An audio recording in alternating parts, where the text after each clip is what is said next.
Hey guys, tonight we begin with the strange, glittering contradiction of what it actually meant to be born a living god in ancient Egypt. Baby wrapped, not only in soft linens, but in centuries of cosmic expectation, terrifying tradition, and divine propaganda.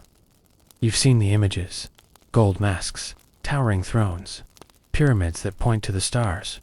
But what was it actually like to be an infant pharaoh?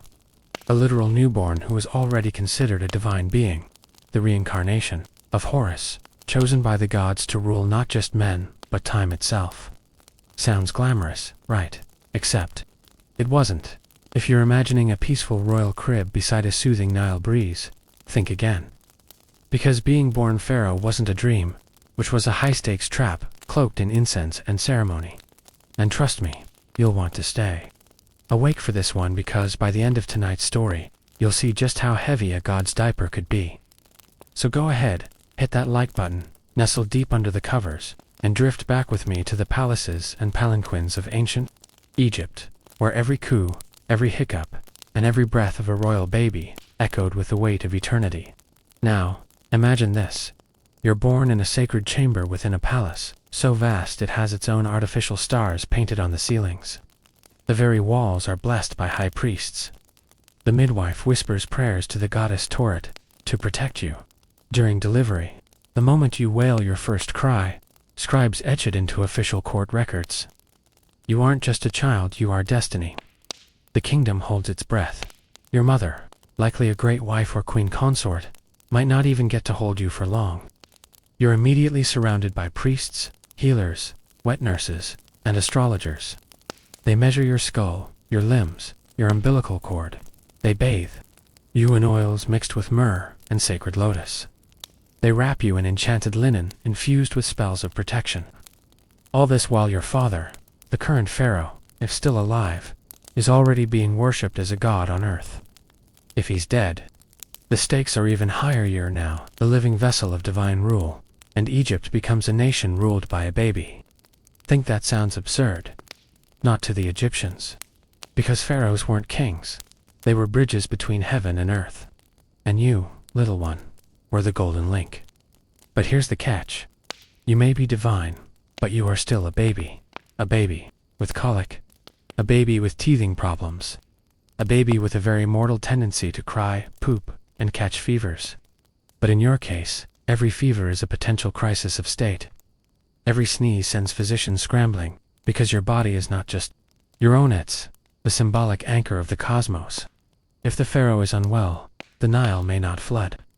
Crops may fail. The sun god Ra may withhold his blessings. So you're surrounded, watched constantly by attendants trained not only in childcare, but in sacred omens. They inspect your bowel movements for divine signs. They study your dreams, your cries, your fingernail growth.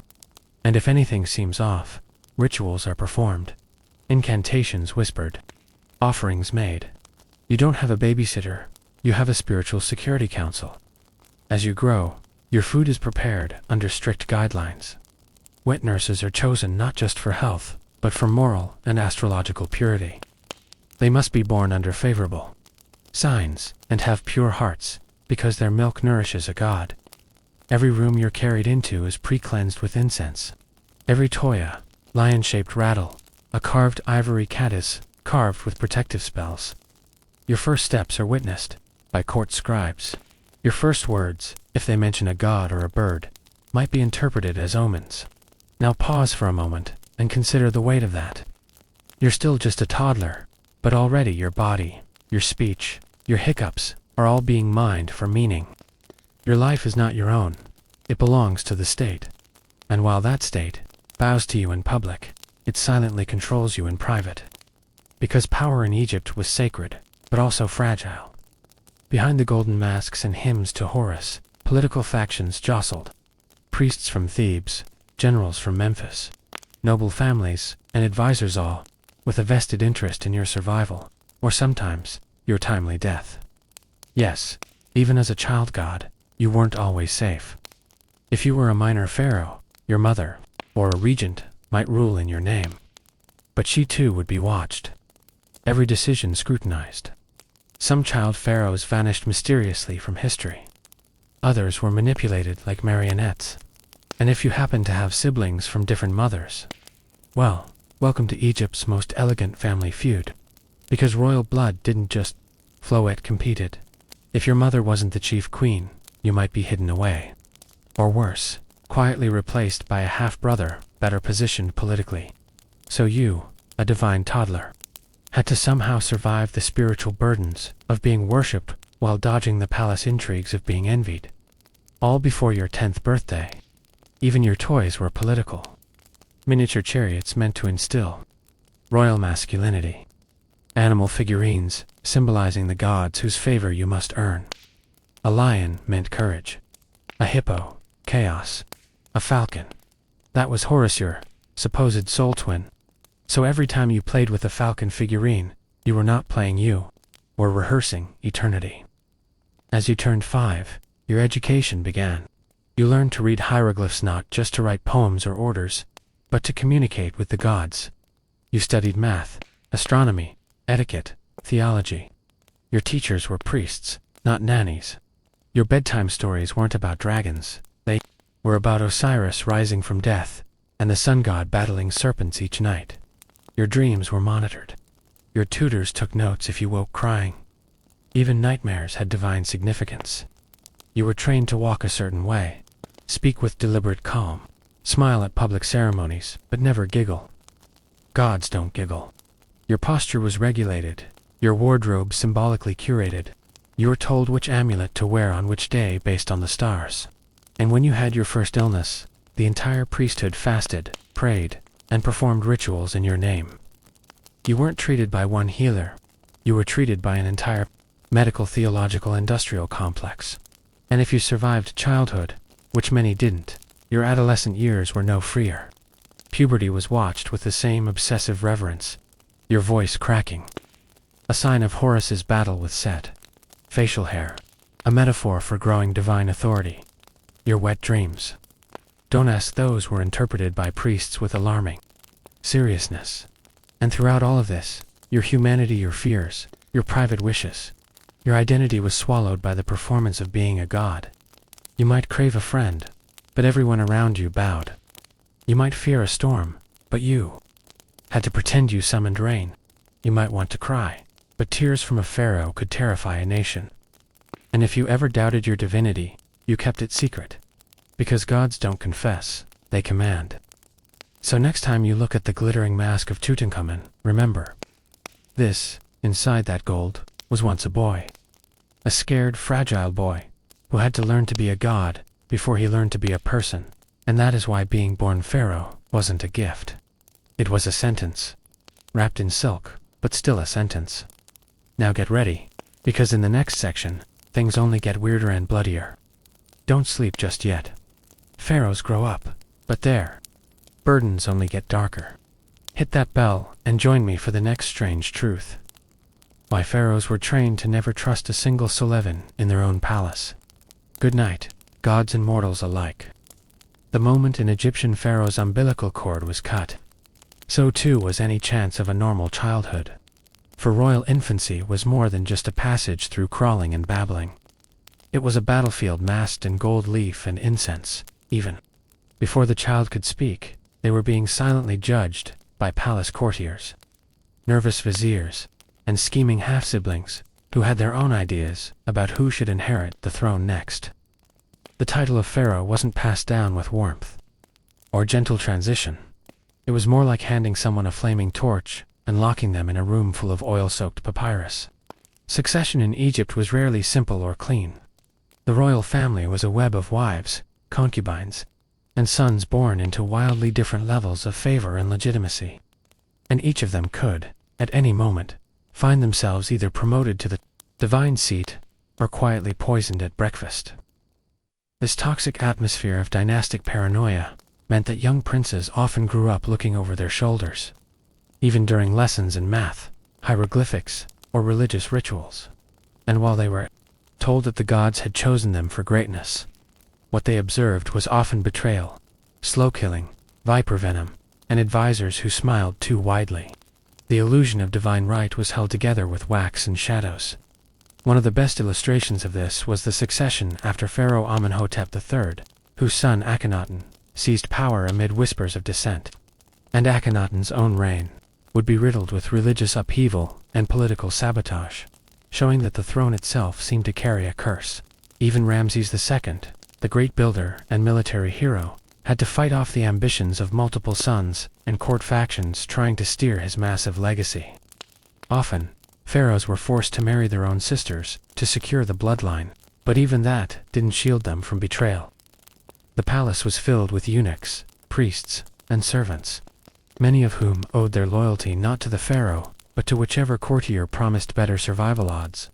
It wasn't uncommon for boys of noble birth to be raised in strategic isolation or under the tutelage of military commanders who ensured they remained toughened, suspicious, and slightly paranoid, just enough to keep them alive, but not so much that they couldn't function as a living god. Behind the walls of the palace, childhood meant nothing. Strategy was everything. Imagine being 5 years old and learning that one of your half-brothers had fallen ill suddenly after a banquet, and the staff whispered about a wine cup that wasn't cleaned properly. This is the environment in which future gods were molded, and while grand temples and giant statues tried to present the pharaohs as calm, eternal, and all-knowing, the truth was they were constantly watching their backs. One wrong word, one weak moment, and a younger cousin could swoop in with support from a disgruntled priesthood. The pharaoh's divine image was reinforced by rituals and state propaganda, but in private chambers, it was fear, not reverence, that ensured obedience. Think of the royal scribes who were tasked not only with recording divine proclamations, but also with forging genealogies that supported whichever heir had just clawed their way to the top. Loyalty among palace elites wasn't earned through justice or charisma. It was bought with land, gold, or threats. And sometimes, the very priests who crowned the pharaoh would be the ones to quietly support their downfall if they dared challenge religious orthodoxy. Like when Akhenaten tried to abolish the old gods in favor of a single sun deity. His revolutionary spiritual campaign may have pleased the Aten, but it enraged the powerful priesthood of Amen, whose temples and political reach had grown fat and arrogant. In retaliation, his memory was later almost erased from history, his statue smashed, his name removed from official lists. This process, known as damnatio memoria, was the ancient version of cancel culture, and it was the ultimate reminder that no pharaoh, no matter how divine, was ever truly safe. And then there were the foreign wives, daughters of neighboring kings, sent as diplomatic gestures. Each came with their own entourages and customs, and occasionally their own ambitions. A single jealous servant or crafty emissary could slip a poisoned fig into the royal dining tray and set off a chain reaction of death, confusion, and cover-up. Add to this the annual festivals, royal processions, and massive public appearances, where even a cough could spark rumors of death. And you begin to understand that every day on the throne was an elaborate game of psychological warfare. Even the act of sleeping wasn't truly restful. Many pharaohs reportedly had food tasters, night guards, and even spiritual exorcists to ward off curses and evil dreams. Being pharaoh meant ruling by day, surviving by night, and performing for the gods and people alike in a never-ending theater of power, devotion, and fear. Each morning's makeup and ceremonial dress were less about style and more about camouflage, an armor of tradition meant to protect an exhausted, wary human heart hidden beneath layers of incense and linen. Despite the great treasures found in tombs, many of these rulers died before reaching old age, worn down by the constant pressure of pretending to be immortal. Their pyramids might still stand, but their peace of mind never did. And that's the brutal truth, from cradle to crown. An Egyptian pharaoh wasn't just born into power. They were born into a lifelong trap, dressed as glory. It is tempting to imagine that once an Egyptian pharaoh had been crowned and draped in gold. Once he sat on a throne that had been kissed by priests and bowed to by generals. His life would be a never-ending celebration of luxury and divine adoration. This image couldn't be further from the truth. In reality, after the coronation ceremony ended and the temple incense had dissipated into the hot Nile air, a pharaoh quickly learned that his crown came with an invisible target, one painted, not just by foreign enemies, but by his own family, advisors, guards, and priests. Paranoia wasn't a character flaw for a pharaoh, it was a survival tactic. From the moment he woke up in the morning, to the moment he attempted to fall asleep at night, under a canopy of gold-embroidered linens, a pharaoh's mind had to race through a constant cycle of suspicion, caution, and silent calculation. The poison tester would taste his morning pomegranate juice before it reached his lips. The linen that wrapped his body had to be inspected for powders or insects that might suggest a slow and undetectable curse. Even the most trusted scribes, men who spent decades learning sacred writing to serve the divine ruler, could not be left alone with certain documents for fear of forgery, blackmail, or subversion. And this mental load wasn't paranoia in the modern psychological sense, it was empirically justified. Many pharaohs had been assassinated, some were poisoned, some were smothered in their sleep, others were betrayed in military campaigns, stabbed in palanquins, or spiritually neutralized by religious factions who simply erased their names from temple walls, destroying their soul's chance at eternal life. Imagine knowing that, if someone successfully chipped your name from a wall in a sacred tomb, they weren't just harming your reputation, they were literally condemning your soul to non-existence for eternity. No wonder the pharaoh watched the hands of every mason and the eyes of every priest with trembling scrutiny. In the glittering court where sandals glided softly over alabaster floors and harpists played lullabies to calm the air, Pharaoh was constantly conducting a mental audit of loyalty. Did his brother look too eager when receiving that ceremonial dagger? Why had the food taster been replaced without notice? Was the high priest praying for his strength, or murmuring rituals to sap it? These thoughts formed a constant mental loop, unending and exhausting. And make no mistake, family was not a sanctuary from betrayal. In fact, royal family members were often the most dangerous people in a pharaoh's life. His siblings, sons, nephews, and cousins all lived in a liminal state between support and sabotage. Many stood to gain from his death. Mothers of rival princes would whisper to their sons about dreams in which the gods had chosen them to lead. Egypt, grandmothers might remind young men of their divine bloodline, with a little too much emphasis. If a pharaoh didn't die of war or disease, there was a hauntingly good chance he'd die of betrayal. He knew it. Everyone knew it. And so the pharaoh developed routines to protect himself, not just physically, but spiritually and symbolically. Amulets blessed by elite priests were worn under ceremonial robes. Special protective spells were painted on walls, in invisible ink made from natron and sacred oils. Even his bed was enchanted with inscriptions meant to ward off evil. But still, the pressure didn't ease. The more powerful the pharaoh became, the more enemies he acquired. The generals who once pledged loyalty might resent being passed over for a campaign. The architect who built his monument might have been secretly bribed to sabotage its foundation. Even the astrologer who read omens could be playing both sides, offering hopeful predictions to the pharaohs, faced while advising his rival son that the stars favor youth. The web of deception was so thick that sometimes even the pharaoh couldn't tell whether his paranoia was genius or madness. And this mental pressure shaped how pharaohs governed. Decisions were made with extreme caution, often after dozens of omens had been checked and interpreted. Some pharaohs stalled crucial projects for months, simply because one of the sacred animals behaved strangely during a temple ceremony. Every choice felt like it could unlock either divine favor or mortal doom. If the pharaoh offended the gods, natural disasters might be interpreted as punishment. But if he offended the priesthood or a noble family, more personal forms of disaster could follow: daggers, poisons, or revolts. Even in the act of issuing orders, Pharaoh was playing chess on an invisible board with unknown players. He couldn't issue an execution too lightly, or it might spark revenge. He couldn't appear too forgiving, or it might encourage future insubordination.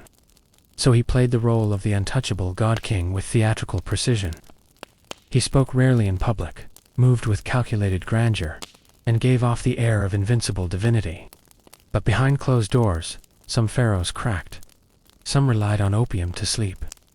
Others obsessively commissioned magical rituals, stuffing their tombs with protective spells and cursed traps, not just to fend off thieves, but to frighten future enemies, even after death.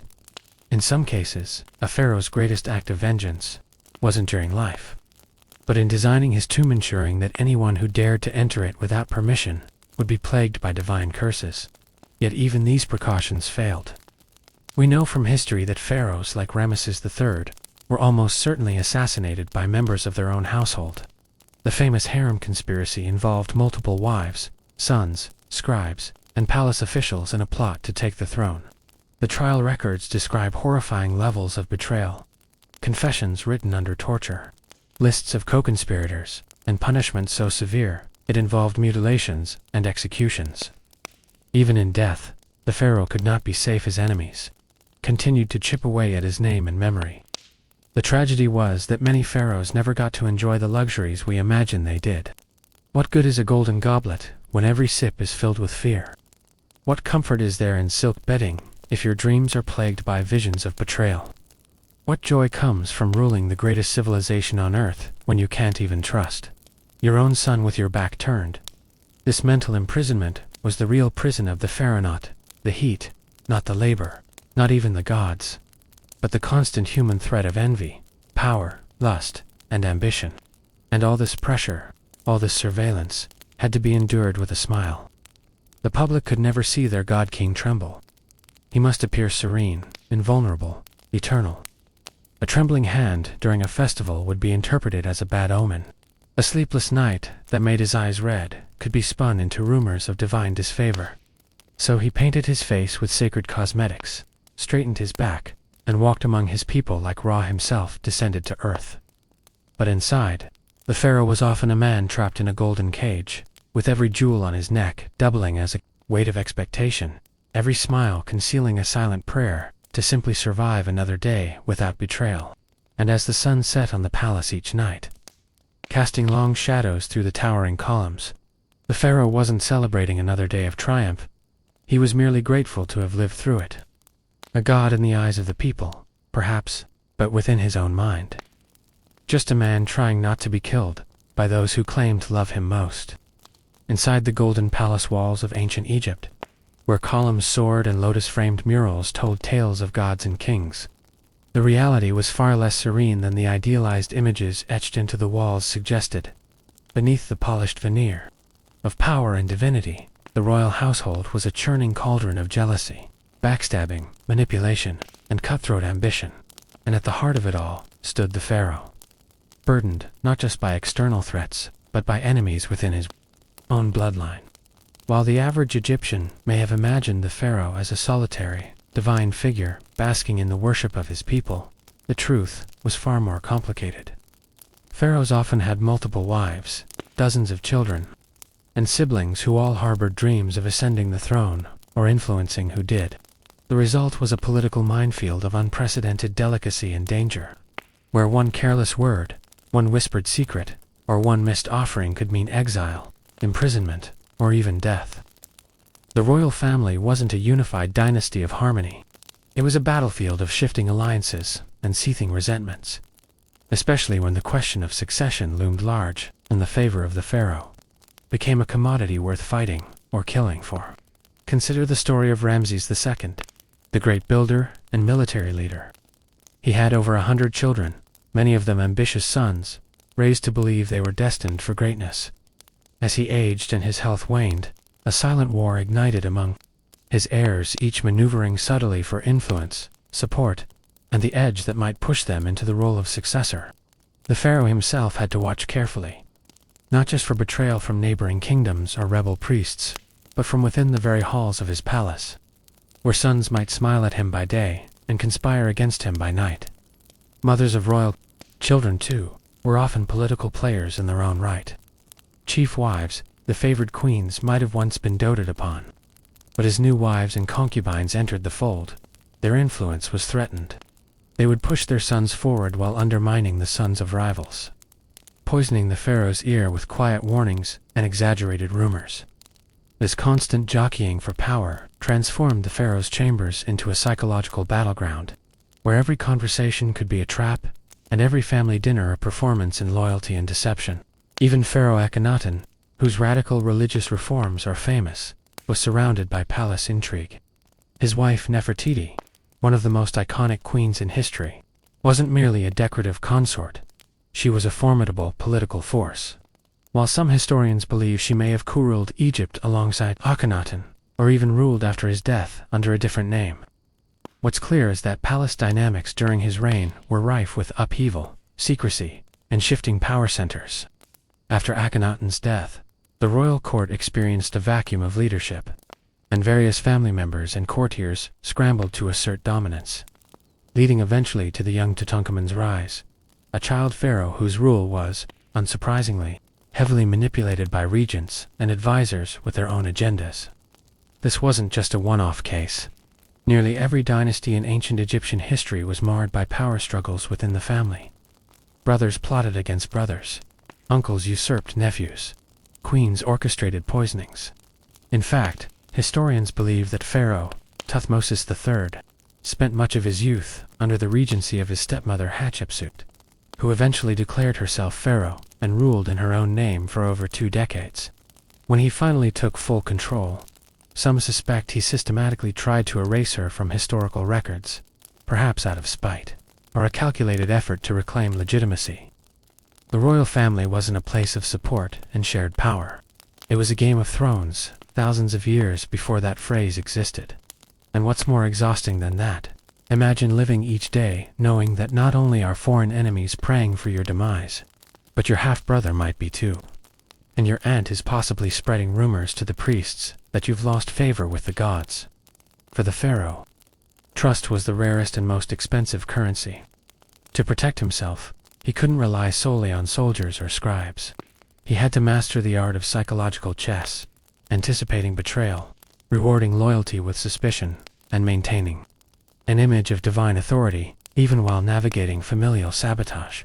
Some pharaohs even resorted to marrying their sisters to consolidate power and reduce outside interference, a practice that horrifies modern sensibilities, but was seen at the time as a way to ensure purity of royal blood and keep influence tightly contained. But did it reduce conflict? Not really. It merely changed the venue of the war. Now, palace bedrooms and nurseries became arenas of manipulation, where the stakes were life, death, or the throne. Imagine being born into this family, a royal child, raised in opulence, fed honeyed dates by servants, tutored by scholars in the myths of Ra and Osiris, only to realize by adolescence that survival required outmaneuvering your siblings, winning favor not through virtue but through cunning, and constantly fearing that your fortunes might change with a single frown from your father. A smile could be deadly. An embrace, political theater. And if the pharaoh himself sensed that your popularity was growing, or that a prophecy favored your ascent, you might find yourself sent to a distant post as governor, conveniently far from the capital, or worse, quietly disappeared. The burden of being a pharaoh wasn't just in the rituals or public appearances, or the need to interpret omens in dreams and Nile floods. It was also the soul-crushing paranoia that came with never knowing who in your family would betray you next. There are papyri and temple records that speak in hushed tones of princes who fell from grace, or queens who displeased the gods. Euphemisms for internal purges that ensured no one gained too much power too quickly. The palace, despite its grandeur, was never a sanctuary. It was a gilded trap. Those who lived there moved through its scented corridors and ends-filled chambers with the grace of dancers, but the mindset of spies. Even festivals and celebrations, like the Opet festival or the Sed festival, which were meant to display unity and divine favor, were laced with subtle power plays. Who stood closest to the pharaoh in processions? Who offered the first ceremonial gift? Who was mysteriously absent from the official artworks or inscriptions afterward? Every detail spoke volumes, and the wrong placement could spell political disaster. This constant scrutiny drained the soul. The pharaoh's life was lived, not in free will, but in endless calculation. To trust the wrong person was fatal. To trust no one at all was lonely. And yet, it was the only way to survive. So when we picture the pharaoh in his golden chariot, flanked by guards, crowned in the double crown of Upper and Lower Egypt, it's tempting to see only power and majesty. But behind that facade was a man who probably slept lightly, whispered his true thoughts only to the gods, and watched his own children with the wary eye of a ruler, not a father. Family, for a pharaoh, was never just family. It was a court of rivals, a minefield of ambition, and the most treacherous challenge he would ever face, where being a god-king on earth came with a price tag few could afford: relentless ceremonies, intricate rituals, and the suffocating need to perform perfection in every waking moment. The Egyptian pharaoh wasn't just a political figure or a military commander. He was the divine link between gods and mortals, the human vessel of Mat, the cosmic balance of order and truth. That role came with a script so complex and spiritually rigid that a pharaoh's daily life could feel more like a never-ending theater performance staged for the gods, the people, and the very soul of Egypt itself. Each sunrise wasn't just the start of a day. It was the moment the pharaoh was expected to reaffirm the sacred order of the universe. He wasn't allowed to simply wake up and stretch.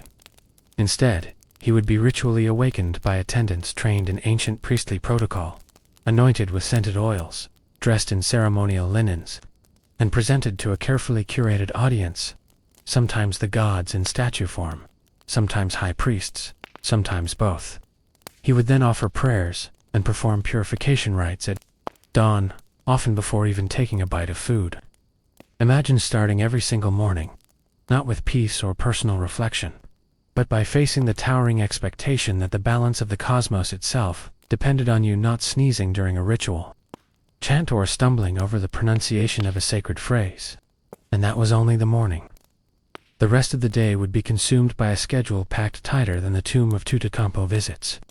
Seasonal ceremonies, offerings to deities, blessing of the harvests, inspecting sacred architecture, judging disputes not just in terms of fairness, but through the lens of religious symbolism, and attending rehearsed processions where the pharaoh's posture, gaze, and even breathing had to match a prescribed ideal. Any deviation, even unintentional, might be interpreted by priests and oracles as a sign that the gods were displeased, that Egypt's harmony was cracking, that chaos's fit was rising. The psychological pressure was unimaginable. You were always on display, even in solitude, because the gods saw everything, and your spiritual resume had to remain flawless. And the festivals, they weren't relaxing. The said festival, for instance, celebrated the continued vitality and divine right of the pharaoh. But it was more of a spiritual boot camp than a birthday party. Imagine reaching your 30th year of rule, already no small feat in ancient times, and then having to participate in a multi-day cryptid performance that included sprinting laps in full regalia to prove your divine vigor, blessing shrines, delivering invocations, and receiving offerings from your subjects, all while maintaining the gravitas of a god. It wasn't optional. If you refused or faltered, rumors could spread that your spiritual essence weakening. Political rivals, priests, and commoners alike would start to doubt your divine legitimacy, potentially inviting rebellion, priestly interference, or heavenly punishment. There were even expectations in how you slept. Pharaohs were encouraged to receive divine dreams from the gods, and so their chambers were often located near temples, scented with incense, and guarded not only by soldiers, but by priests who would recite protective spells or lullabies drawn from the Book of the Dead. Sleep itself became an act of ritual engagement. If you dreamed of the wrong symbol, it could be interpreted as a sign of internal imbalance. Your dreams were recorded, analyzed, and sometimes even used as political leverage. There was no such thing as privacy. And just when the pharaoh might think he had fulfilled every divine responsibility, say, by reconstructing a crumbling temple or funding a particularly lavish offering to a Munra, the gods were already demanding more. Omens were constant. Was the Nile flooding too much? Too little? Were there too many crocodiles spotted near Thebes? Had a lotus bloomed out of season near Memphis? All of these were interpreted as reflections on the pharaoh's spiritual conduct. If the kingdom's harmony wavered, the pharaoh wasn't allowed to blame nature. He had to blame himself. Or worse, others would. Being a pharaoh was like walking a tightrope suspended between earth and the heavens, with priests acting as your spotters and judges simultaneously. And those priests, they weren't just spiritual guides, they were power players with their own interests. Temple complexes like those in Karnak or Luxor were practically city-states within the state. and their high priests wielded enormous economic and political influence. If they began to whisper that the pharaoh was neglecting his divine duties, perhaps he missed a festival due to illness, or failed to donate enough gold to a temple, they could turn public sentiment against him. Some pharaohs spent more time managing temple politics than leading armies or issuing edicts. If the gods and the people started to believe you'd fallen out of divine favor, your reign could unravel faster than a linen shroud. Take Pharaoh Amenhotep III, whose reign was one of relative peace and prosperity.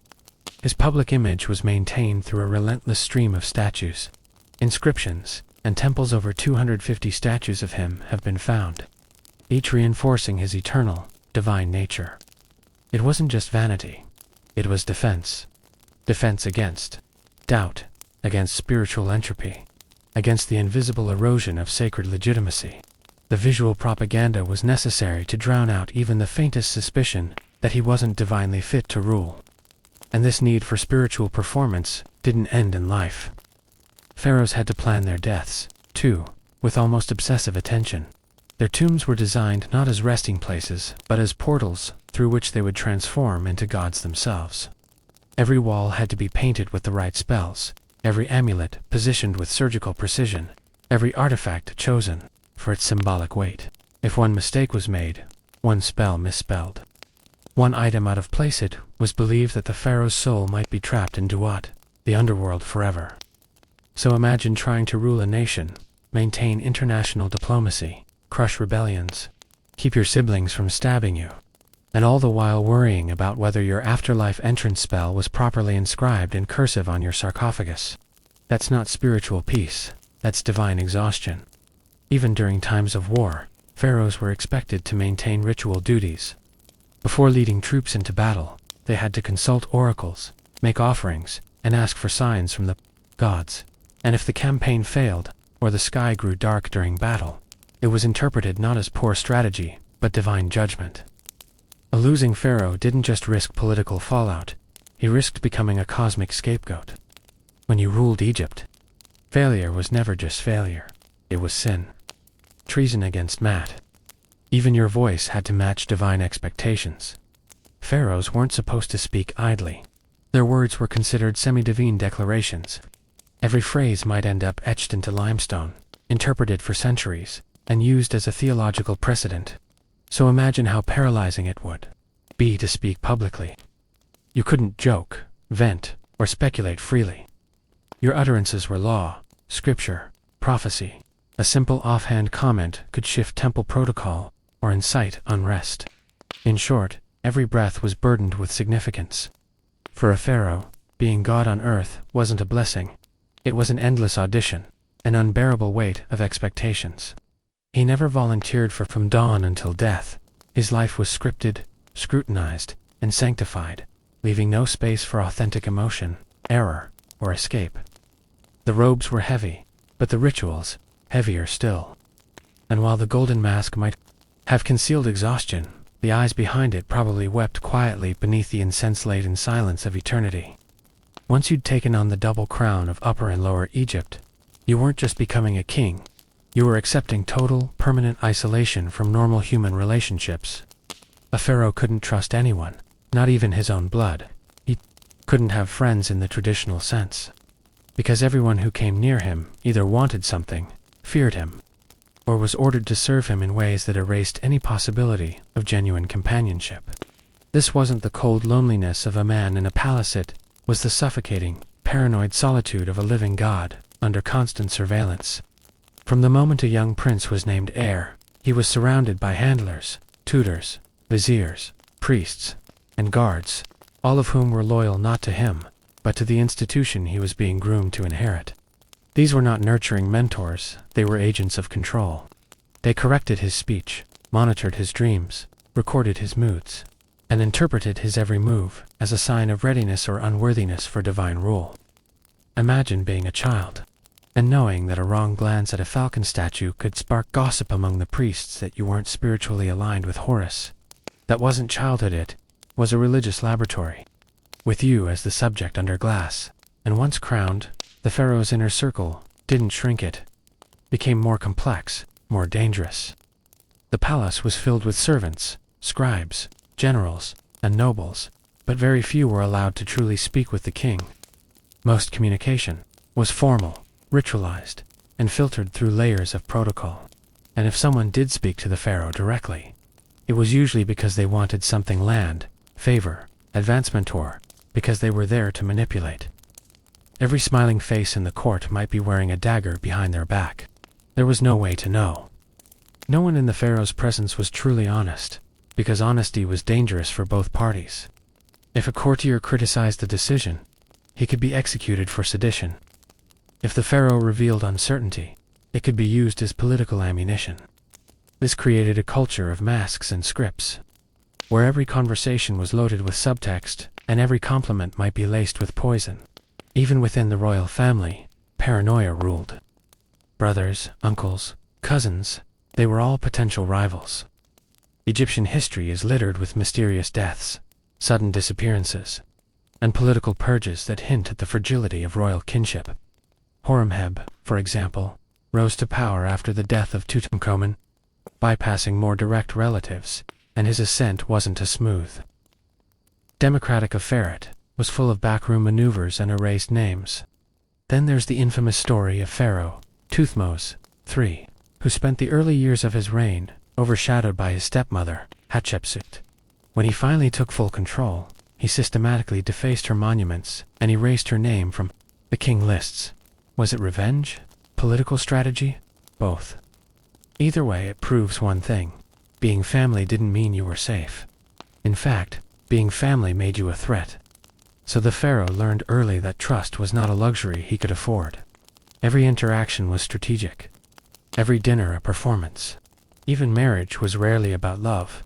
It was about alliances, dynastic purity, and control.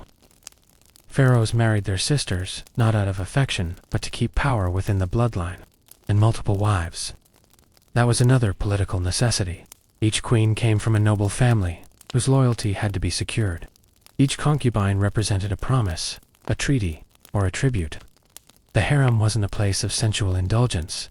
It was a high-stakes game of espionage and power management, where jealousy could turn deadly, and where one poorly timed pregnancy could destabilize the entire kingdom. And then came the servants, the people closest to the pharaoh physically, yet often the most invisible. These weren't friends either. They were trained to avert their eyes, to speak only when spoken to, and to anticipate the ruler's needs without ever presuming familiarity. They could dress him, feed him, and clean him, but they could never truly know him. And if they got too close, if they overheard something private, or noticed a sign of weakness, they could be quietly replaced, or worse. There are records of palace servants being buried alive with their pharaoh, either willingly or as part of a ritual, to ensure loyalty even in death. That's not companionship. That's control taken to its extreme. What made things worse was that the pharaoh couldn't escape his own mythology. He wasn't allowed to be vulnerable, confused, or tired. The people expected their ruler to be infallible, invincible, godlike. So even in moments of grief, say, the death of a child or queen, he had to mourn in private, or risk appearing weak. And heaven forbid, he fell ill. Illness was seen as a sign of divine imbalance, a breach in his connection to the gods. A pharaoh with a fever might trigger a national crisis. This forced many pharaohs to become emotionally numb, even sociopathic. They had to hide every crack, every doubt, behind a mask of perfection. They could never say, "I don't know." They could never show fear. They could never lower their voice and say to someone, "I trust you," because no one could be trusted. Even their advisors, the viziers and priests, who seemed like allies, had their own agendas. A vizier might advise the pharaoh during the day, then write letters to rival factions at night. Priests could twist omens to serve political ends. "The gods are angry," they might say, "because your majesty failed to donate enough gold to the temple." And just like that, the pharaoh was trapped. He had to give more, to do more, to appease forces both mortal and divine, while knowing full well that the more he gave, the more was demanded. Over time, this bred a kind of spiritual claustrophobia. Some pharaohs tried to escape it. Akhenaten, for example, famously overhauled Egypt's entire religious system. abandoning the traditional gods in favor of Aten, the sun disk. He even moved the capital to a new city, Amarna, hoping to start fresh. But his reforms sparked backlash. The priests turned against him. The people murmured. And after his death, his monuments were smashed, his name defaced, his legacy rewritten. That's what happened when a pharaoh tried to step outside his box. He wasn't remembered as a visionary, he was treated like a heretic. So the rest learned to play the game, to perform the rituals, to nod at the right time, smile at the right person, and sleep with one eye open. And when they did sleep, it wasn't peace, it was calculation. Which brother was too ambitious? Which general too popular? Which priest too quiet? Which wife too cunning? Even in dreams the pharaoh couldn't rest. Isolation didn't just surround him, it lived in him. It reshaped his soul. He became the loneliest man in the kingdom, wrapped in golden silence, praised by thousands but known by none. A man with no equals, no peers, and ultimately, no escape. His palace was a cage, his crown, a collar, and his kingdom, though vast, offered him no refuge from the thing he feared most. The truth that no one, not a servant, not a wife, not a priest, I had truly loved him. They loved what he represented, not who he was, because no one knew who he was, maybe not even himself. In ancient Egypt, the role of pharaoh wasn't just political, it was metaphysical, symbolic, and terrifyingly ceremonial. To rule as pharaoh was to embody divine perfection, an unbroken link between the gods and the mortal realm. Every breath he took, every step he made, every blink of his eye had to affirm the illusion that he was infallible, untouched by human frailty. That illusion, however, demanded the impossible, to maintain godhood while still trapped in a human body with all its awkward, unpredictable quirks. If a pharaoh coughed in public, it could cause priests to wonder whether the gods were displeased. If he tripped over a step, scribes might interpret it as an ill omen. Even a poorly timed yawn could be taken as a divine message of discontent or exhaustion in the cosmos. There was no room for accident, no space for normalcy. Every movement had to be choreographed, every gesture rehearsed. The pharaoh became a walking performance, a puppet of ceremony whose body had to align with cosmic order, or else risk chaos. This wasn't just pressure. It was an existential trap. In fact, entire court staffs were devoted to maintaining this illusion of perfection. These were not mere helpers. They were engineers of appearance, managing the pharaoh's hair, his makeup, his clothing, and even his scent. Egyptian cosmetics weren't used casually. They were symbols of health, holiness, and order. Black kohl around the eyes wasn't just decoration, it was divine protection. Red ochre on the lips wasn't. For vanity, it was a signal of vitality. The pharaoh could not be seen as aging, sagging, or tiring. He had to glow with divine energy, even if he was dying inside. The rituals were relentless.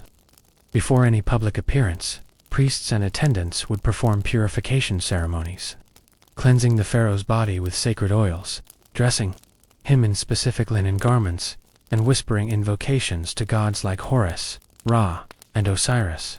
His crown, the patient, which united the red crown of Lower Egypt and the white crown of Upper Egypt, was more than a hat. It was a symbol of total domination, and wearing it incorrectly, or at the wrong time, could be interpreted as divine disorder. And imagine the sheer discomfort of this godly presentation. The crowns were heavy, often padded with leather inside to avoid chafing the skull. The ceremonial beards were fake and strapped to the chin, making eating or even breathing awkward. Sandals had to be worn with deliberate precision, as any stumble could be taken as an omen. His throne was carved with imagery of bound enemies and victorious gods, a constant reminder that even sitting had to symbolize conquest. But what about when the pharaoh wasn't in public? Surely, in the privacy of his own chambers, he could relax. Not exactly. The walls had ears. And eyes. Literally. Palaces were adorned with the eye of Horus, the all-seeing symbol that guarded against evil and watched over the ruler. But that eye didn't just scare away demons, reminded the pharaoh that he was always being observed. Even spiritually, the gods were watching. The ancestors were watching. His ancestors, after all, weren't just dead, they were divine. They had become gods themselves, integrated into the solar bark that sailed the heavens with Ra each night. So even when the pharaoh sat alone, eating a fig or sipping wine, there was the crushing sense that he could never let his divine mask slip. Now imagine the psychological toll of that. Constant performance erodes the core of identity. The pharaoh wasn't allowed to admit weakness, illness, sadness, or confusion. He couldn't say, "I don't understand." He couldn't grieve publicly. If his child died, he was expected to mourn through ritual, not with tears, but with controlled ceremony. His emotional life was regulated. Expression was structured. To laugh too loudly could seem unkingly. To sigh might suggest divine unrest. And here's the tragic irony. Many pharaohs were deeply spiritual men. They believed in the gods. They performed offerings, not out of routine, but genuine awe. And yet their faith became a prison, where every act of devotion was weighed, judged, and codified into royal dogma. Their personal spirituality was swallowed by public liturgy. When Akhenaten shifted Egypt to monotheism, worshipping Aten, the sun disk, he may have believed he was purifying his soul. But his radical spiritual vision was not met with celebration, it was met with resistance, fear, and eventual damnatio memoria, the erasure of memory. It wasn't that Akhenaten stopped being divine, it's that he acted divine in the wrong way, the wrong rituals, the wrong gods, the wrong form of perfection, and so he was erased. Even in their death, pharaohs couldn't rest from the pressure of divine perfection. The entire funerary process was a meticulous performance designed to mirror celestial events. The journey through the underworld was mapped out in texts like the Book of the Dead and the Emdawat. These weren't just religious documents, they were stage directions. The body had to be mummified with perfect precision. The heart weighed against a feather. The name preserved in sacred writing. A mispronounced spell could doom the pharaoh for eternity. So priests rehearsed these spells like actors learning lines. Tombs were built as eternal theaters, filled with scenes of perfect afterlife, leisure hunting, boating, dining sculpted, to make sure the gods believed the pharaoh remained divine forever. The smallest detail mattered. If the pharaoh's statue looked too tired, too old, too thin, it could suggest he'd lost divine favor. So they were carved eternally youthful, with perfect posture and symmetrical features. This forced many rulers into an impossible corner. If they aged, they were weak. If they showed fatigue, they were failing the gods. And yet they were mortal men. Some pharaohs died young. Others suffered from deformities, disease, or injury. Tutankhamun, for instance, had a clubfoot and possibly suffered from malaria. But his official imagery shows him as radiant and athletic. The real boy king, frail and reliant on a cane, was hidden behind the ideal of divine perfection. So who was he really? A sickly teen trying to survive, or a god in human form? The tragedy is that he was both and neither, because in the eyes of Egypt, Pharaoh wasn't allowed to be a person at all. He was an icon, a mirror for the people's hopes and fears, a living sculpture whose flesh had to imitate myth. And the myths were merciless. In the end, divine perfection was not a gift, it was a shackle. It meant the pharaoh could never yawn without scrutiny, never tremble without consequence, never doubt without danger. His life was a script with no ad-libs, a song with no room for improvisation. The gods demanded flawless harmony, and the pharaoh's soul was the instrument that could never go out of tune, even as it broke. From the moment a new pharaoh took the throne, his gaze turned not just toward earthly matters of statecraft and conquest, but toward a more pressing and inevitable destination: death. Yet for the pharaoh, death was not an end, but a terrifying transformation that had to be managed with obsessive care, divine coordination, and unimaginable expense. To die incorrectly was to risk annihilation of the soul, a second death, far worse than the first. And so, the pharaoh's life became one prolonged rehearsal for eternity. Imagine waking up every day knowing that your tomb must be perfect, your name must be spoken for thousands of years, and your soul must pass impossible cosmic tests or be devoured forever. That's not just paranoia, that's policy. Ancient Egyptians believed in a multi-part soul, composed of the vital essence, ba personality, or mobility of the soul. AHA transfigured spirit, Ren name, and Shut shadow. Each piece needed to be preserved, nourished, and protected. If one part failed, you didn't just die, you were obliterated from existence. So pharaohs waged war, not just against enemies on earth, but against decay, obscurity, and cosmic judgment. They built their tombs as fortresses and launch pads into the afterlife. The Pyramid of Djoser, built in the 27th century BCE, was not just the first stone pyramid, it was the first architectural attempt to cheat death at scale. Pharaohs believed that the structure itself functioned as a cosmic ladder, leading the soul skyward. Later pyramids became even grander, like those at Giza. But behind their towering majesty was cold, bone-rattling fear. Every corridor was booby-trapped, every wall inscribed with spells. The very angles of construction aligned with stars to ensure that the pharaoh's soul could ascend into the heavens. But those tombs also became targets. Thieves tunneled into them, vandals desecrated them. Even the priests themselves, those entrusted to protect the dead, eventually betrayed the pharaohs when food shortages and corruption made looting more profitable than loyalty. So pharaohs moved underground. In the Valley of the Kings, tombs were carved into rock, concealed and sealed with curses and traps. The layout was symbolic, a journey from darkness to light, mirroring the sun god Ra's nightly voyage through the underworld. But even in this hidden landscape, the pharaoh could not hide from fear. The rituals surrounding death grew more complex. Mummification wasn't just wrapping a body, it was re-engineering it. Organs were removed and placed into canopic jars, each protected by a specific deity. The brain was extracted through the nose and discarded, considered useless. The heart was kept or replaced with a scarab amulet because it was the seat of memory and morality. The corpse was dehydrated in natron salt, then anointed with sacred oils. Bandages were layered with spells from the Book of the Dead, each warding off a specific threat in the Duat, the Egyptian underworld. And then came the burial goods. Not luxuries, essentials. The pharaoh would need sandals, chariots, food, weapons, even board games to navigate eternity.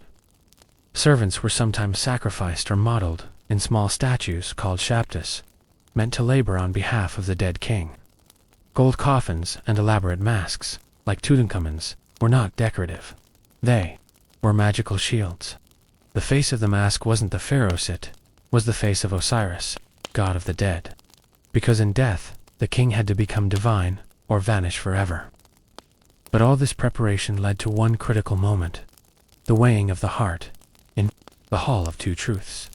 The pharaoh's heart would be placed on a scale opposite the feather of Mat goddess, of truth and cosmic order. If his heart was heavier, tainted by sin or imbalance, it would be eaten by Ammit, a devourer with the head of a crocodile, body of a lion, and haunches of a hippo. No rebirth, no glory, just eternal nothing.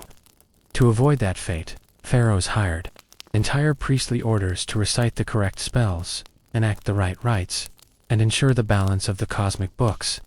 And yet, despite all the magic, all the gold, all the planning, many pharaohs still lost the war against time. Tombs collapsed. Names were erased. Some were buried hastily during times of crisis. Others had their mummies desecrated, burned, or stolen. In some cases, like that of Ramesses II, their remains were moved, hidden, and reburied multiple times to evade looters. Even death, which was supposed to grant peace, became a political battlefield. Some pharaohs tried to bypass human corruption by leaving inscriptions that cursed anyone who touched their tomb. But curses could only go so far. The real immortality lay in legacy, whether your name was remembered, your story retold, your monuments rebuilt after ruin. Ironically, it was those who failed most, spectacularly like Akhenaten, the heretic king, who remained most famous today.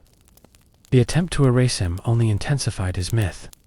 The pharaoh's pursuit of eternal life ultimately reveals something deeply human. The desire not just to live forever, but to matter forever. To be seen, understood, and remembered. In chasing immortality through stone, gold, ritual, and spellcraft, the pharaohs revealed the most tragic truth of illiteracy is not guaranteed by magic, but by memory. And memory as even kings discovered, is fragile. It can be stolen, rewritten, or forgotten. The sands of Egypt do not care for legacy. They bury everything. They whisper stories that few will ever hear. And somewhere, beneath layers of salt and time, lies another mummy with a mask still gleaming, eyes shut in perfect stillness, waiting for a resurrection that may never come. Because in the end, even gods can be forgotten. And pharaohs, no matter how divine, were still mortal men, fighting a war they could never truly win. Being pharaoh wasn't just about ruling a kingdom. It was about embodying divinity. Every single day, without pause, doubt, or failure. It meant waking up not as a man, but as Horus incarnate, the living God who walked among mortals, ruling with both human laws and divine will. It meant every breath, every gesture, every public appearance was not merely symbolic, but sacred. If the Nile flooded or didn't flood, it was because of you. If the sun rose or didn't, it was because of you. The entire cosmic balance of life and death, order and chaos, Mat and Isfet, was believed to rest on your shoulders. No pressure. And that belief didn't just come with expectations. It came with daily rituals so strange, rigid, and surreal, that they made even the most elaborate coronation look like child's play. The pharaoh wasn't just required to perform religious rituals, he was the ritual. Each morning, the sun rose because Ra traveled across the sky in his solar bark, defeating the chaos serpent Apophis. But on Earth, it was the pharaoh's job to mirror that cosmic journey, ensuring that Ra's path remained clear. This meant dawn, prayers, anointings, symbolic battles against darkness, and temple walkthroughs where the pharaoh reenacted mythical victories. Often, he would enter the innermost sanctuaries of the temple alone, clad in linen and gold, and whisper sacred words that only a god-king could speak. No one could witness it. No one could interrupt. The gods required privacy, even when they wore sandals. And while that may sound serene, these rituals were relentless. There were monthly festivals, seasonal rites, and one-off cosmic emergencies. The said festival, for example, was held after a pharaoh had ruled for 30 years, a sort of magical reboot. The pharaoh had to run laps in the courtyard to prove his vigor, shoot symbolic arrows in the 4 cardinal directions, and perform ceremonies meant to rejuvenate his divine body. If he failed, it was seen as a sign of weakening divinity. Some historians even suggest that, in earlier times, failing might have meant ritual death, out with the old god, in with the new. But one of the most unusual rituals was the opening of the mouth. A rite normally reserved for the dead, but in royal cult temples, it was occasionally mimicked to show the pharaoh's connection to the gods.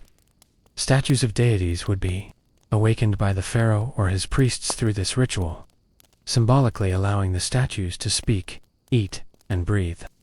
Imagine walking into a dark chamber, flanked by towering granite gods, and touching each with a ceremonial adze to give them lifefall, while knowing those same gods judged your every move.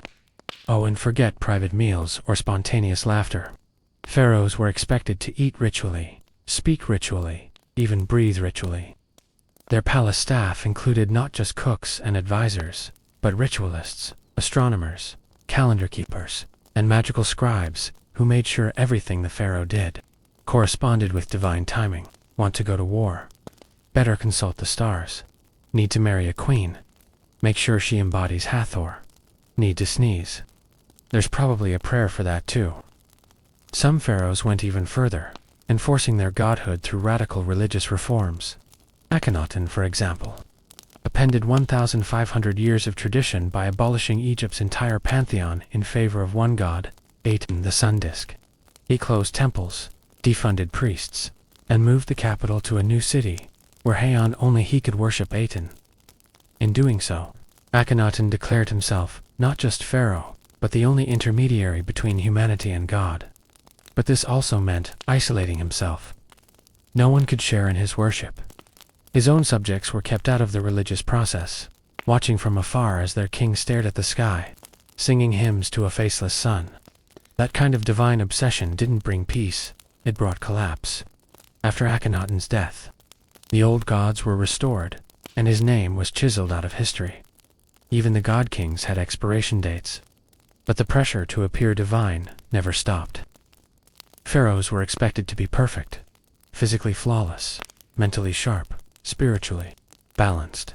Any deformity, illness, or mistake could be interpreted as a sign of weakened divinity, and therefore political vulnerability. That's why many pharaohs, especially in later dynasties, went to extreme lengths to preserve their image. Statues were idealized. Art showed them eternally youthful. Even their names were written in cartouche magical loops that protected them from harm. But inside the palace walls, the truth may have been very different. Some pharaohs were sick. Some were old. Some were deeply insecure. But no matter what, they had to show up every day and perform godhood like clockwork. It wasn't a job. It was a performance without intermission. And worst of all, no one could ever fully believe it, not even the pharaoh himself. Imagine looking in the mirror every morning and seeing a man, but knowing the entire world sees a god. You know you get tired. You know you feel pain. You know you fear death. But none of that matters. Because to falter is to let chaos in. To slip is to risk famine, invasion, or plague. You must keep the sky spinning. You must keep the Nile flowing. You must pretend you are not pretending. And so the pharaoh, wrapped in gold and linen, stepped into the Holy of Holies once again. His heart thudding beneath a painted pectoral, his face serene but his thoughts racing. The gods demanded perfection. The people expected miracles. And the stars above blinked indifferently, as if to say, "You may be divine, but you're still alone." To the average modern mind, mummification might conjure images of eerie tombs and dusty sarcophagi. Perhaps even horror movie monsters wrapped in linen and groaning in the dark. But for an Egyptian pharaoh, mummification was no mythic afterthought. It was a serious, sacred process designed to preserve not just a body, but a god's eternal essence. And beneath all the gold, ceremony, and sacred oils, it hid a brutal truth. Pharaohs, even god-kings, were terrified of death. This fear didn't just exist in whispers. It was carved into tomb walls, painted on papyrus scrolls, and ritualized in every stage of their posthumous journey. Because while the pharaoh was considered divine, his mortality was never far from the surface. His flesh could rot. His soul could be judged. And if things went wrong, if the heart was too heavy, or the embalming flawed, he could be lost forever. In the afterlife, that is why the entire culture of royal death in ancient Egypt was one of obsessive preparation. It started long before the pharaoh actually died. In fact, many began planning their tombs the day they ascended the throne.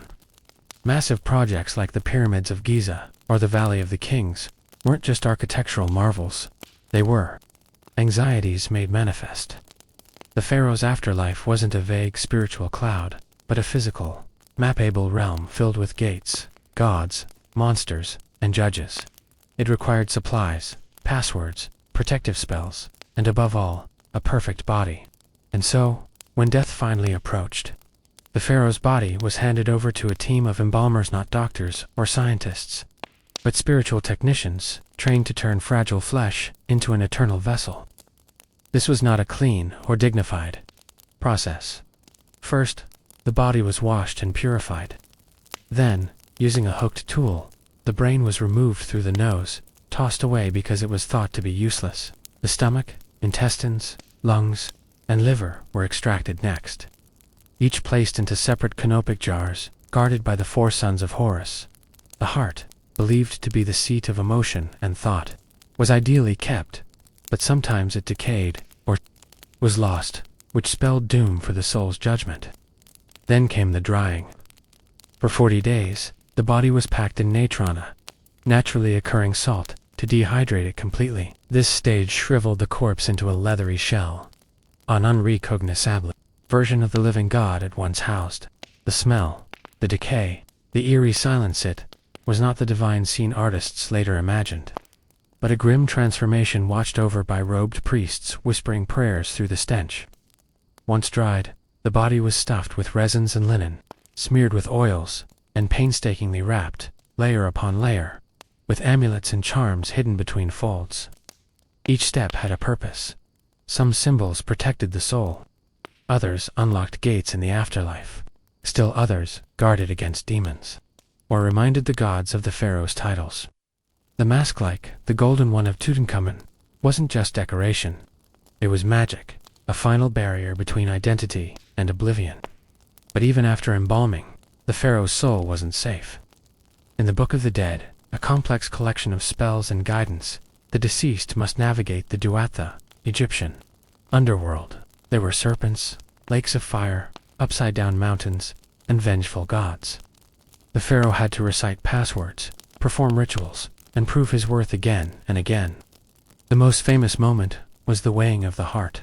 Anubis, the jackal-headed god, placed the pharaoh's heart on one side of a scale, and Mat-'s feather of truth on the other.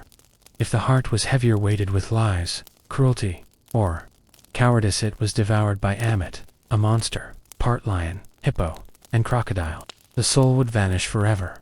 Even a god-king wasn't immune. And that's what makes all this so profoundly haunting. For all their power and wealth, pharaohs were perhaps the most death-obsessed rulers in history. Their entire lives were spent preparing for a journey they would take alone, one where even their divinity might not save them.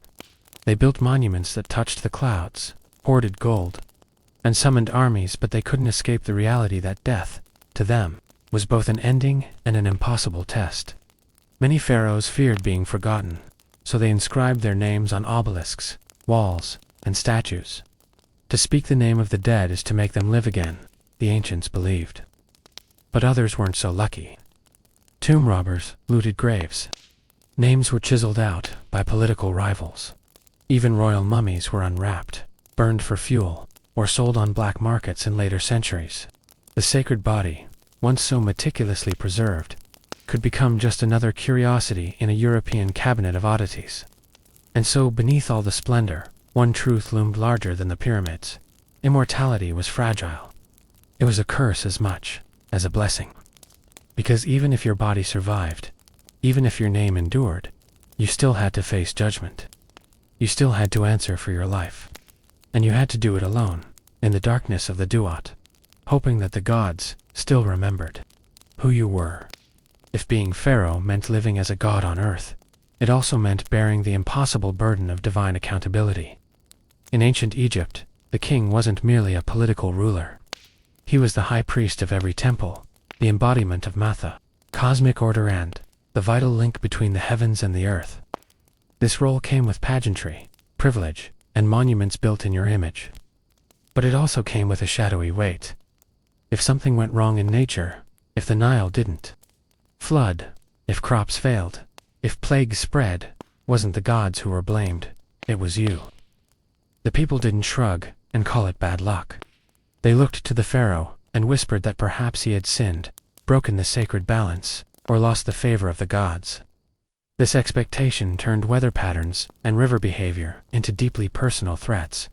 The annual inundation of the Nile was the lifeblood of Egypt.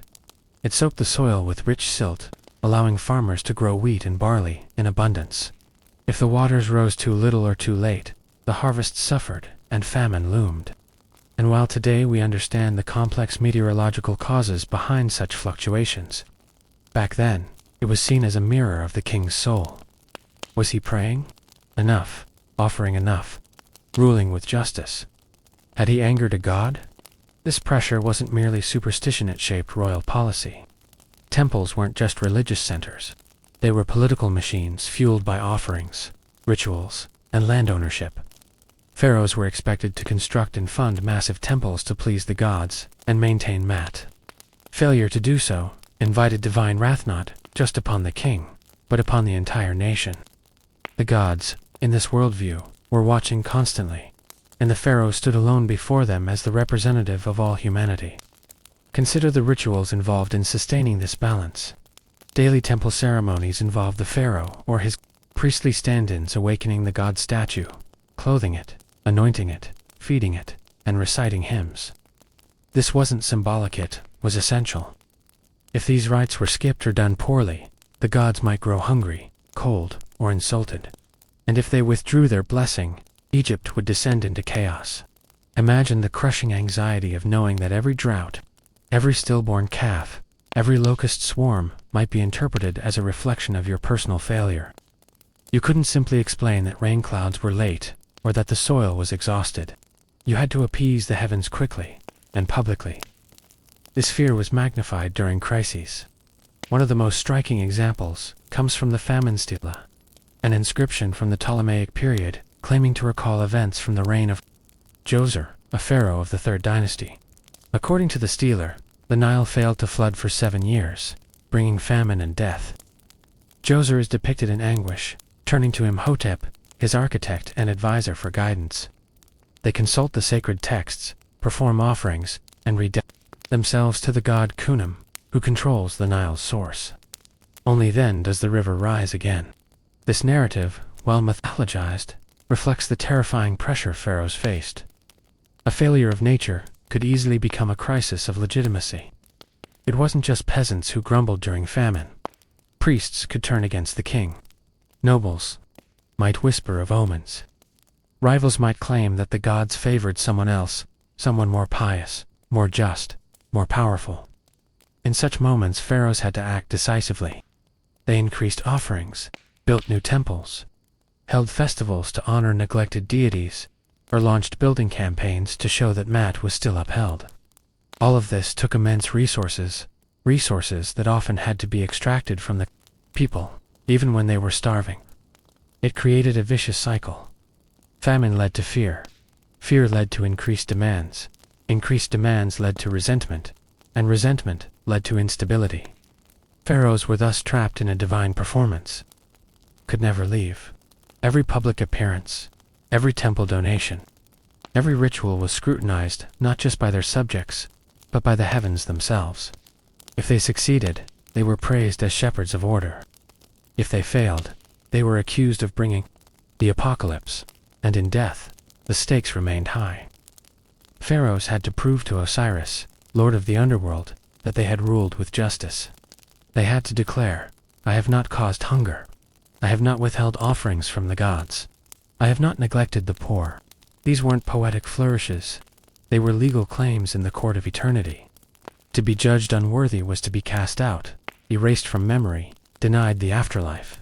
So imagine waking up every day as Pharaoh, stepping into your robes, wearing your crown, and feeling the weight of the sky press down on you. The Nile must flood. The sun must rise. The gods must smile. And if they don't, then it is your fault. No matter the science, no matter the circumstance, no matter the effort, the people will look to the sky, then to the throne, and wonder what you did to bring this curse upon them. Being divine, it turns out, was a full-time job, and the gods were terrible employers. There was no such thing as privacy when you were Pharaoh, no room to sulk in solitude or allow the cracks in your soul to show. You had to maintain a radiant composure, an aura of perfection and divine vitality, regardless of how exhausted, sick, or burdened you were. Public appearances were relentless and carefully orchestrated displays of power, spirituality, and stability, and every one of them was a test. Imagine stepping out of your palace, wrapped in layers of ritual garments and golden regalia, eyes squinting beneath the punishing Egyptian sun, and 1,000 pairs of eyes waiting for you to look like a god, not a man. You couldn't limp if your joints hurt. You couldn't wince if a hidden abscess throbbed in your jaw. You certainly couldn't frown, cry, or let the audience glimpse the creeping stress of political tension or family betrayal. You had to shine. Literally. Your body was coated in oils and perfumes, your skin made to glisten like Ra's own emissary. Your kohl-lined eyes had to remain steady and emotionless. When you stood before the temple or greeted the masses during the Opet festival, you were not just a ruler waving to adoring fans. You were embodying divine order. If you wavered, if your posture slackened or your voice trembled during sacred incantations, people would murmur that perhaps the gods no longer favored you, or worse, that your time was coming to an end. Pharaohs weren't allowed to be seen as aging, faltering, or human. Even the statues commissioned in their later years idealized them with youthful muscles and perfect symmetry. This obsession with divine optics meant that the older and sicker you became, the more elaborate the illusion had to be. Your physicians trained in both medical practices and spiritual healing worked tirelessly to suppress symptoms, mask diseases, and prolong your public stamina, but the rituals didn't stop. The calendar was packed with ceremonies and festivals where your presence was non-negotiable.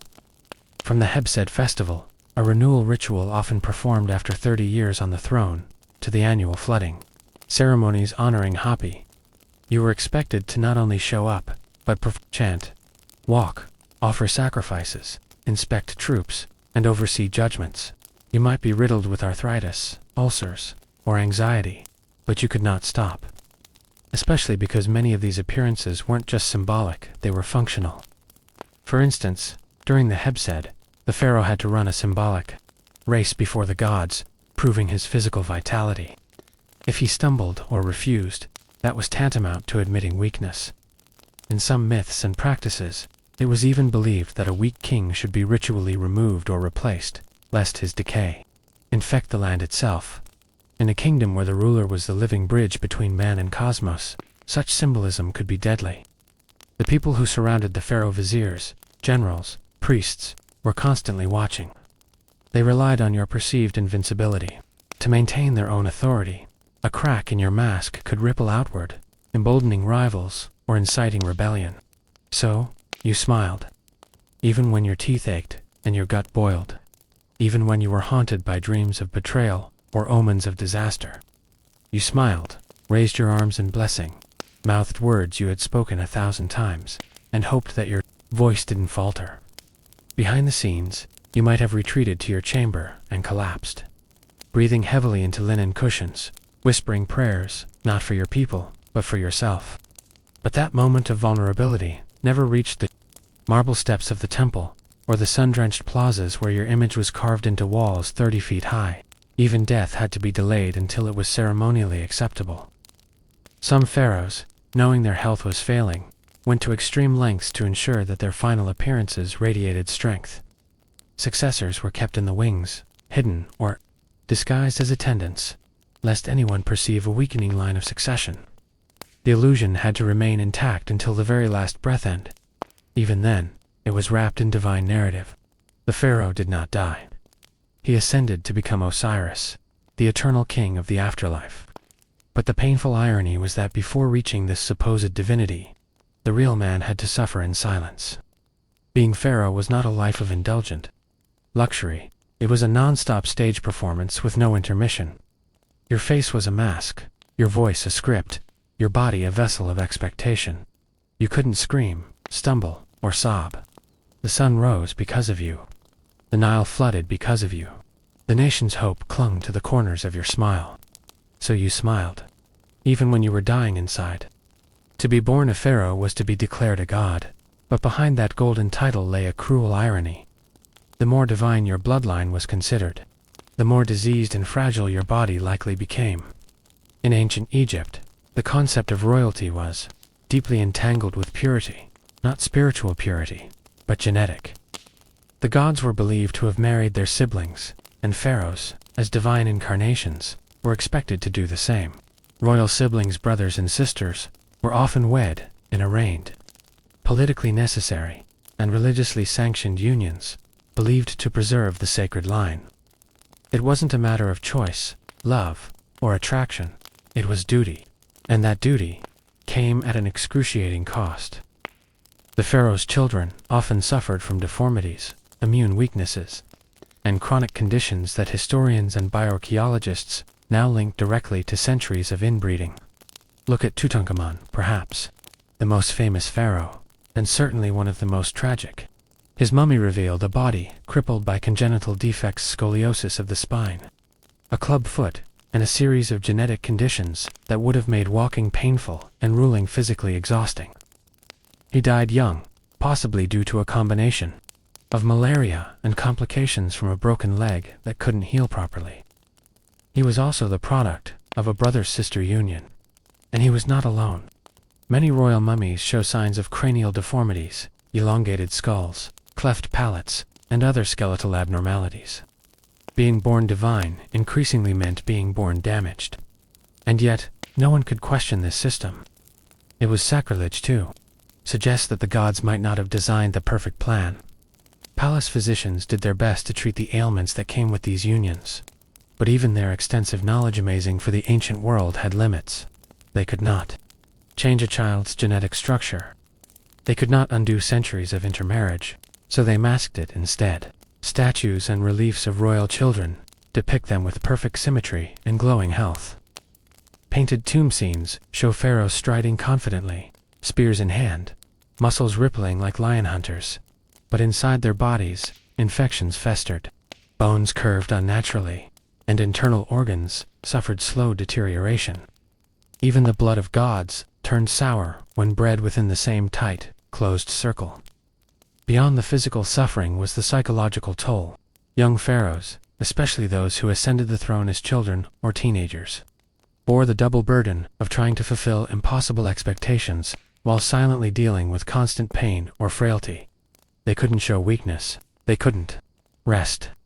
Their illnesses were kept secret, their deformities hidden behind thick robes, elaborate crowns, and layers of divine rhetoric.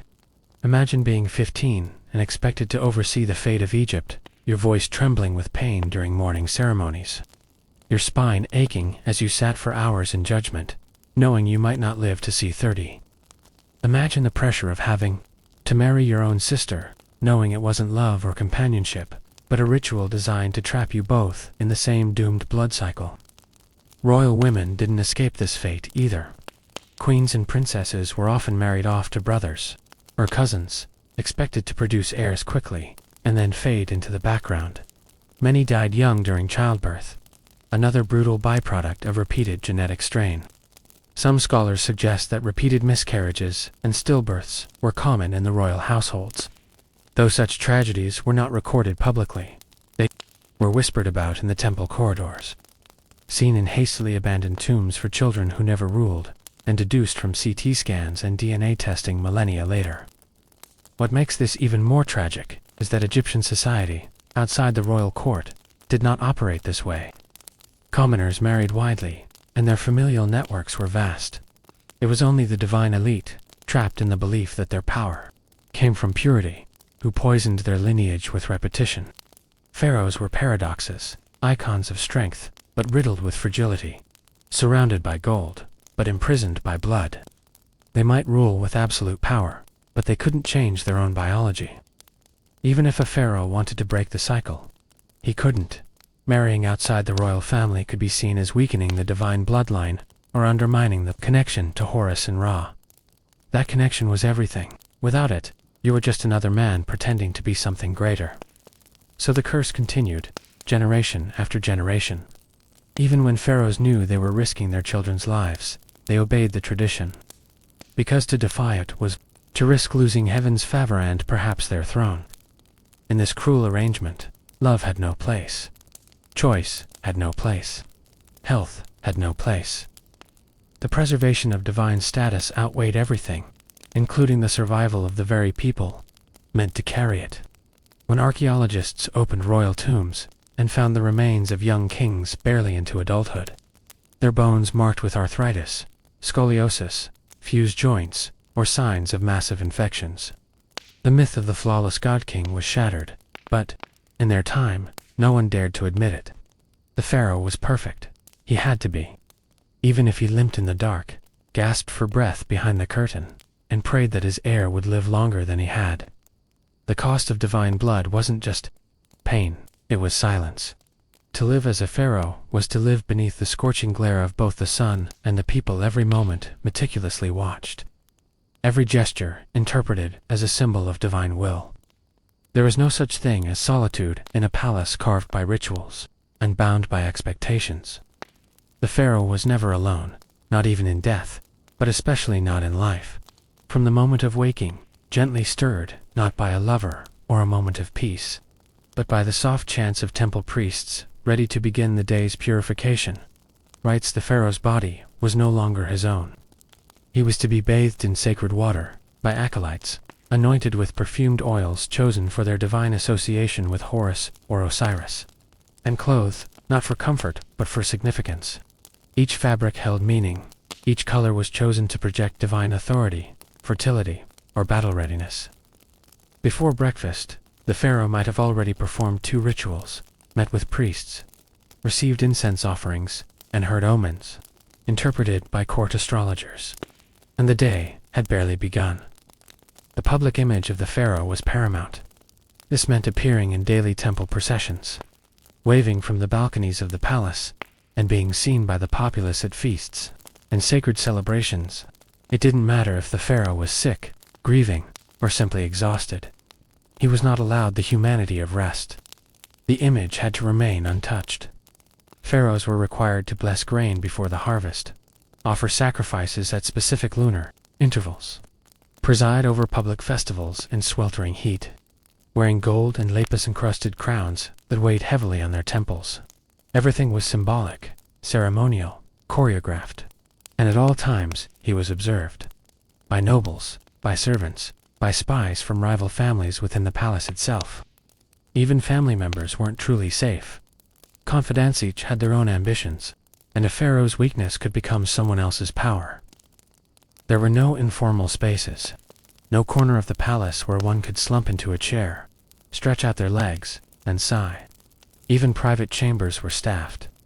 A pharaoh slept with guards outside the door, sometimes inside the room.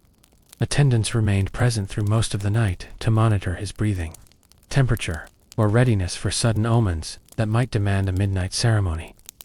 The pharaoh's food was prepared in special kitchens by priests trained in sacred cleanliness, and tasters sampled every bite before it reached his lips, not just because of danger, but because purity demanded it. Poison was feared, yes, but spiritual contamination was seen as just as deadly. If a pharaoh wanted to escape, where could he go? He could not walk through a market alone. He could not ride a boat down the Nile without musicians and banners and sacred falcon standards fluttering in the breeze. He could not visit a sick friend, or sit by the river in silence, or cry without it being recorded in song or mural. Even his tears, if ever shed, would be interpreted. Were they divine? Did Ra speak through sorrow? What message was hidden in the weeping god-king? In such a life, even joy was an act. Marriages were public. Births were celebrated with formal announcements. Even funerals were grand performances. The pharaoh might stand before the body of a lost wife or child, holding a golden staff, expected to chant praises to the gods while his heart shattered silently within. Grief, too, was ritualized. No emotion could be raw. Everything was governed by Math, the order of the universe. Any disruption, even the humankind, was a threat to that balance. And the pharaoh was Math's guardian. To fail in image was to fail in cosmic purpose. This constant performance came at a cost, not just to body, but mind. The pharaoh could trust no one completely. The vizier might be loyal or plotting. A sibling could smile and toast his name while arranging bribes. In the background, royal wives competed for their children's position in the line of succession, and whispers about favoritism could lead to years-long tensions or outright conspiracies. Children were raised not with affection, but in courts of etiquette and competition. A pharaoh might see his own sons more as political tools than companions. Even friendships were filtered through hierarchy. No one could speak plainly to a god-king. Even laughter had to be moderated so as not to breach protocol. In modern terms, one might compare this to living on a stage where the audience never leaves. But the pharaoh could not choose to step behind the curtain. There was no backstage. Even in dreams, he was believed to be in contact with the gods, and those dreams were recorded and interpreted. If he cried out in sleep, it would be noted.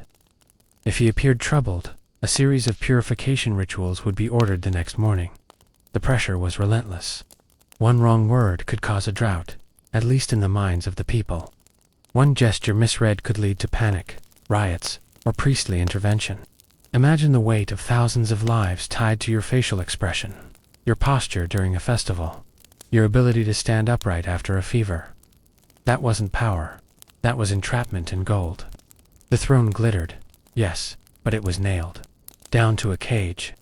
The crown gleamed with divine authority, but its edges dug into the scalp, carving grooves over the years into the very bones of the pharaoh. So while the myths and murals told of eternal order, the man inside the regalia often stood trembling beneath layers of gold leaf and ceremonial linen, surrounded by voices, but utterly alone. A prisoner to his image, a captive of the divine role. And every hour of every day, someone was watching. To the outside world, The Pharaoh shimmered like a sun-drenched monument, immovable, proud, and eternal. Yet behind those towering statues and golden masks lay the ever-cracking surface of a deeply isolated soul. Being the ruler of Egypt was not merely a job or a position, it was an identity so encompassing that it swallowed everything else. The Pharaoh was God incarnate, the living Horus, the intermediary between the divine and mortal world, and that left no room for vulnerability. No space for companionship, no honest connections that weren't filtered through reverence or fear. One could not complain. One could not break. The very illusion of immortality and omnipotence had to be upheld daily. Even as exhaustion crept in and the weight of divine expectation crushed down like the massive stones of the pyramids, loneliness, for the Pharaoh, was not an occasional feeling. It was a permanent state of existence, and it wore through the mind like sand wears through limestone. Imagine waking up each day in a palace, surrounded by hundreds, yet not a single person is your equal. Every conversation is laced with protocol. Every smile is calculated. No one interrupts you, not because they're polite, but because they're afraid. Servants never meet your eye directly. Family members bow. Advisors agree even when they shouldn't. The Pharaoh becomes a voice that echoes through hollow corridors, returning with no answer. Even joy feels distant. The laughter of palace children fades before it reaches your heart, because you know their fates are bound in political chains, betrothals, succession debates, and endless comparisons. A pharaoh couldn't truly play with his children the way a shepherd might toss his son in the air. Those moments were choreographed, painted later into murals with exaggerated symbolism. Touch was a political act. Affection was shown through appointments, titles, and land, not through warm embraces. And so the soul began to hollow. The pharaoh was surrounded by beauty, lotus ponds, alabaster halls, musicians with golden lyres, dancers draped in translucent linen, yet these were backdrops, not balm. They were reminders of what he represented, not what he actually felt. He could not say, "I am tired." He could not whisper, "I don't know." Doubt was an enemy. Uncertainty was a crack in the divine order. Even the gods he worshipped appeared more real than the people in his life, because at least the gods didn't lie to gain favor. When dreams came, they were heavy with symbolism and interpreted by temple scribes, not shared with a friend over morning wine. He could not say, "I had a nightmare." Instead, it became, "Ra visited me in flame, and I must build a new altar." Mental burdens were transformed into divine decrees.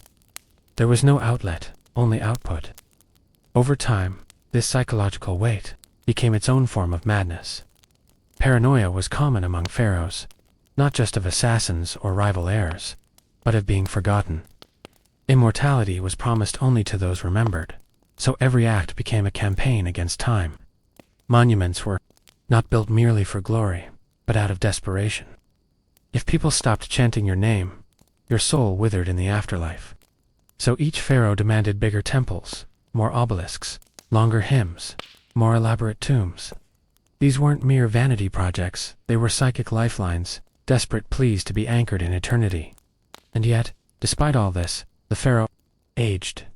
Time was the only courtier who could not be dismissed. Wrinkles deepened, teeth fell, joints stiffened. Even gods were not spared arthritis. But the public image could not show decay. Portraits remained youthful, statues idealized. Real bodies were hidden beneath layers of ritual paint, wigs, and fine linen. The aging pharaoh, increasingly aware of his own mortality, became obsessed with legacy. This obsession consumed his thoughts. Would his son be strong enough to carry the divine bloodline? Would his tomb be looted? Would the priests remain loyal after his death? These fears gnawed at him in the quiet hours, when the palace fell still and only the night wind whispered through the columns. Imagine lying in a golden bed, embroidered with protective spells, knowing full well that magic cannot stop time. Knowing that, after all the rituals and offerings, you too will be embalmed, wrapped, and hidden away. And worse, perhaps forgotten. The loneliness of command became a curse. No one dared speak plainly to the pharaoh. Every advisor sugarcoated the truth. Every priest layered criticism and metaphor. He had no friend to say, "You've changed," or "You need rest," or even "You were wrong." The throne isolated him. Power created a vacuum of honesty. He could have hundreds of wives, yet trust none. He could dine with nobles, yet feel more kinship with the mummified hawks in the temple. The psychological cost was enormous, and some pharaohs cracked under the weight. Historical fragments tell of rulers who withdrew into superstition, demanding increasingly bizarre rituals to secure favor from the gods. Others became cruel, convinced that fear would sustain loyalty. A few grew silent, offering no decrees, letting viziers rule in their name while they retreated into tomb construction or dreams of the next world. All were trying to cope. The divine title came with no guidebook, only the echo of predecessors. And most of those echoes were idealized, glorified, rewritten to make every pharaoh appear flawless. So each living pharaoh chased the ghost of perfection, knowing he could never truly catch it, yet too terrified to admit he was running at all. In the end, what remained? A body in a sarcophagus, a name carved into stone, a prayer recited by priests paid to pretend. No matter how many hymns echoed through temple halls, the pharaoh died alone, just as he lived, wrapped in gold, surrounded by spells, yet utterly isolated. The psychological toll of being God on earth was not just tragic, it was dehumanizing. The cost of wearing the crown was forgetting what it meant to be human in the first place. The pharaoh's body was never entirely his own. It belonged to Egypt, to its people, to its gods, to its sculptors, and to its priests. Every strand of hair, every muscle on display in wall carvings, every cosmetic stroke painted across his eyes, served as an icon of stability, order, and divine favor. His body was a walking monument to Methoth's sacred concept of harmony and balance. But with such symbolic significance came a relentless pressure to embody physical perfection, even if that meant masking age, hiding weakness, or bending to bizarre and uncomfortable beauty rituals. Being a pharaoh wasn't just about ruling wisely or praying devoutly. It also meant looking like a god at all times. Public appearance was its own kind of performance. No one could ever see the pharaoh unprepared, unadorned, or unsightly. He had to be sculpted in ideal proportions, with wide shoulders and narrow hips, a perfectly symmetrical face, and a gaze that conveyed both wisdom and severity. In the real world, of course, pharaohs were human. They aged, got sick, went bald, and bore scars. But these realities had to be erased, smoothed over with layers of ritualistic grooming and artistic illusion. Egyptian artists didn't draw the pharaoh as he was, they drew him as he ought to be. It was a lie that everyone accepted, yet the pharaoh himself was the one forced to live within that lie. Grooming was not a matter of luxury or personal style. It was mandatory, sacred, and invasive. Hair, for instance, had powerful connotations. Too many Egyptians, hair, especially body hair, represented chaos, wildness, and impurity. For the pharaoh, whose entire identity was tied to cosmic order, body hair was unacceptable. So, every inch of it had to go. Priests and servants used curved razors, pumice stones, and even early sugar-based waxes to remove hair from the pharaoh's arms, legs, chest, and even scalp. The head was usually shaved clean, not just for cleanliness, but to allow for the wearing of ceremonial wigs. These wigs were heavy, elaborate, and symbolic. They were constructed from human hair, wool, or plant fibers, and often dyed black with resin. Wigs signified power rank and divine perfection. But imagine the discomfort underneath those ornate creations. The pharaoh's skin would itch from stubble or sweat in the blazing sun. He couldn't scratch his scalp or take off the wig in public. His discomfort was irrelevant. The symbol had to remain intact. The famous false beard worn by pharaohs was another burden. Made from braided goat hair or metal and attached with strings behind the ears, this ceremonial beard wasn't just a fashion statement. It represented divine masculinity and the pharaoh's connection to Osiris, god of the afterlife. Even female pharaohs like Hatshepsut had to wear it, because to rule, you had to perform divinity, not simply possess it. Every appearance became theater. Cosmetics, too, played a critical role in this performance. The pharaoh's eyes were rimmed in kohl, an eyeliner made from crushed galena, which served both practical and symbolic purposes. It protected the eyes from sun glare and infection, but also framed the gaze in a way that made the pharaoh appear otherworldly, almost feeling sharp, focused, watchful. Red ochre was applied to the cheeks and lips for a healthy, divine flush. Fragrances made from lotus oil, myrrh, and frankincense were rubbed into the skin to mask natural odors and signify holiness. But these rituals could be suffocating.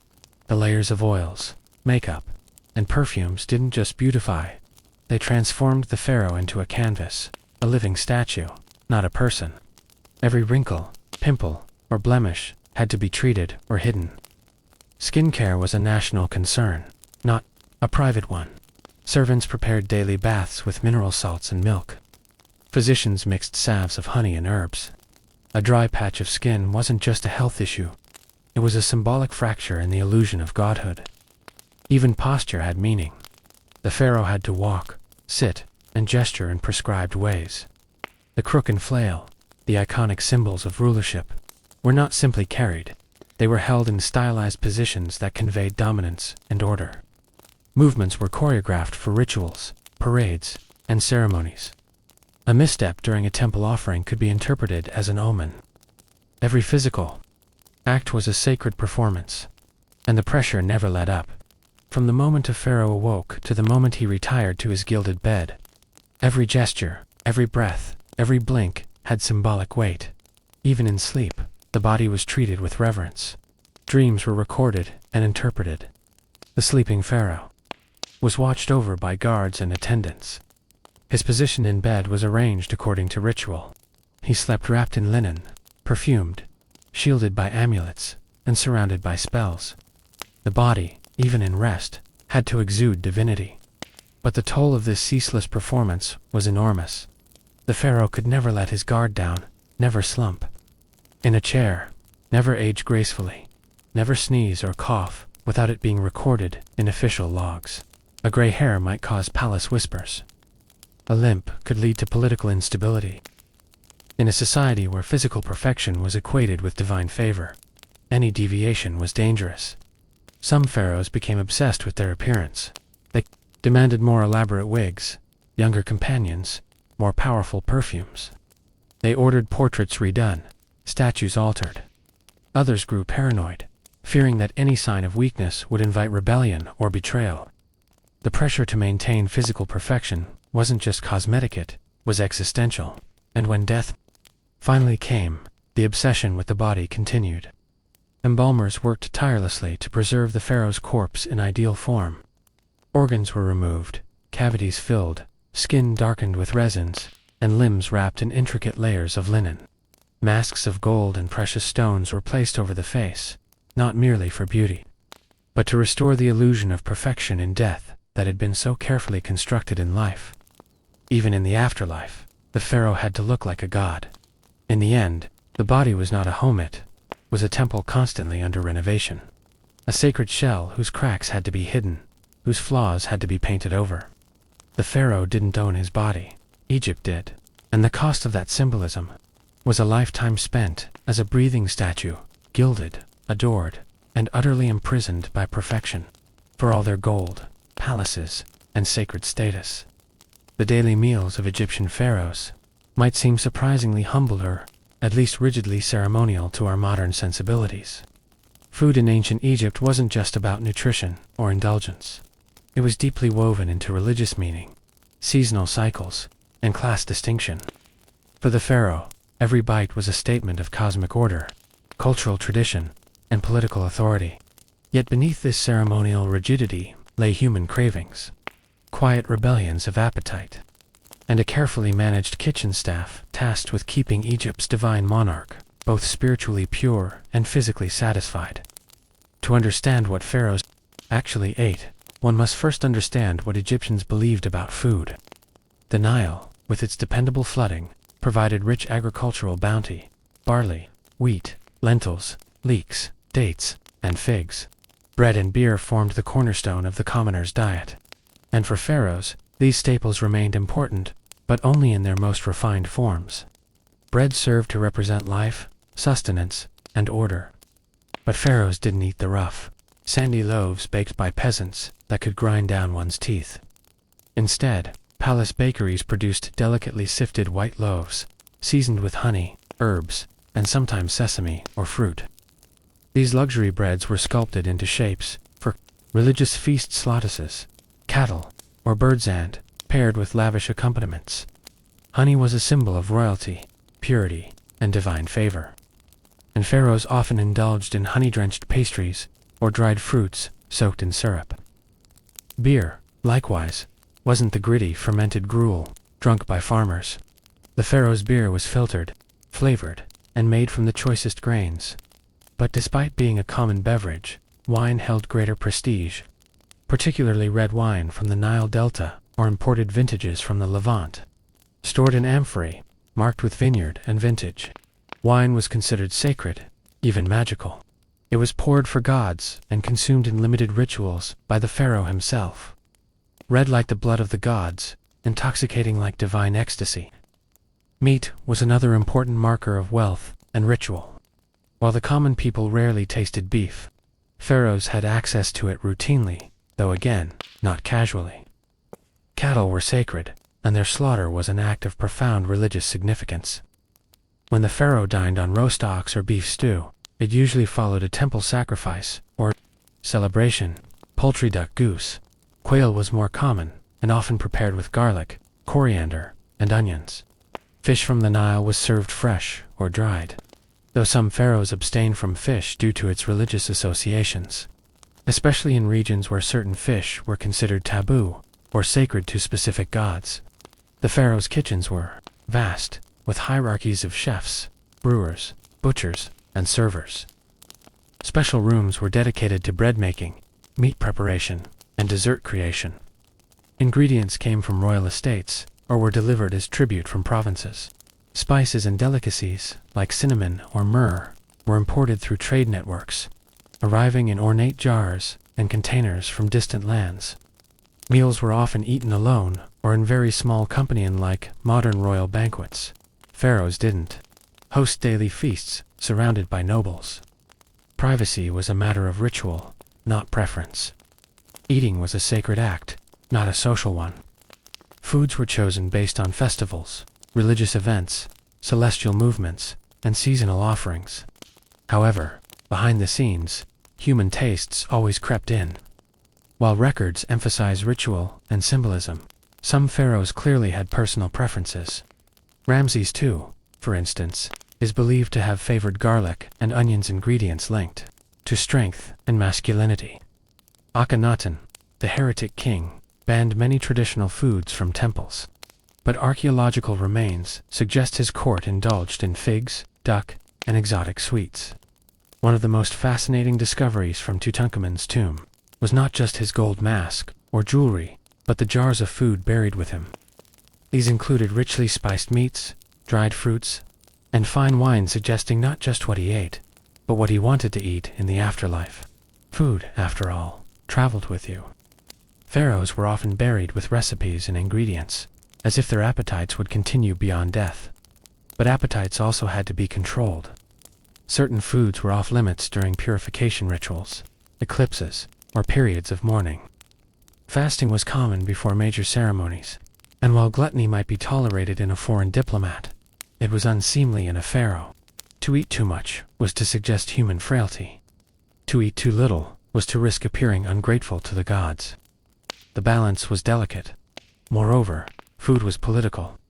When pharaohs distributed grain during droughts, or hosted ritual feasts after war victories, it wasn't just generosity, it was theater. These actions reinforced their role as provider and protector. If the people were fed, the pharaoh was righteous. If the granaries were full, his favor with the gods was secure.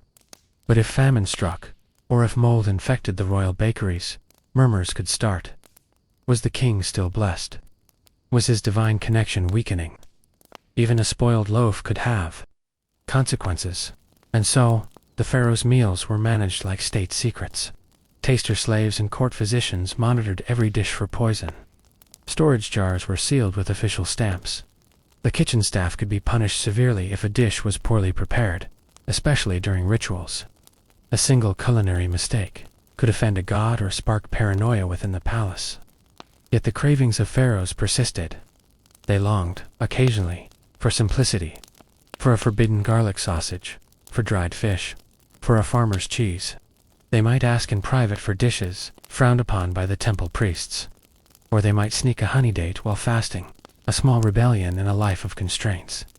Some kings, especially in later dynasties, grew indulgent and bloated, ignoring dietary restrictions.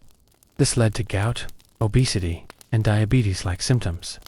Their mummies reveal arthritis, worn teeth, and even clogged arteries. Despite being treated like gods, they suffered like mortals. The stomach, it seems, paid little attention to royal blood. In the end, pharaohs ate not just to live, but to perform, to embody divine balance and cosmic abundance. But behind the gold platters and polished etiquette was a human truth. They hungered.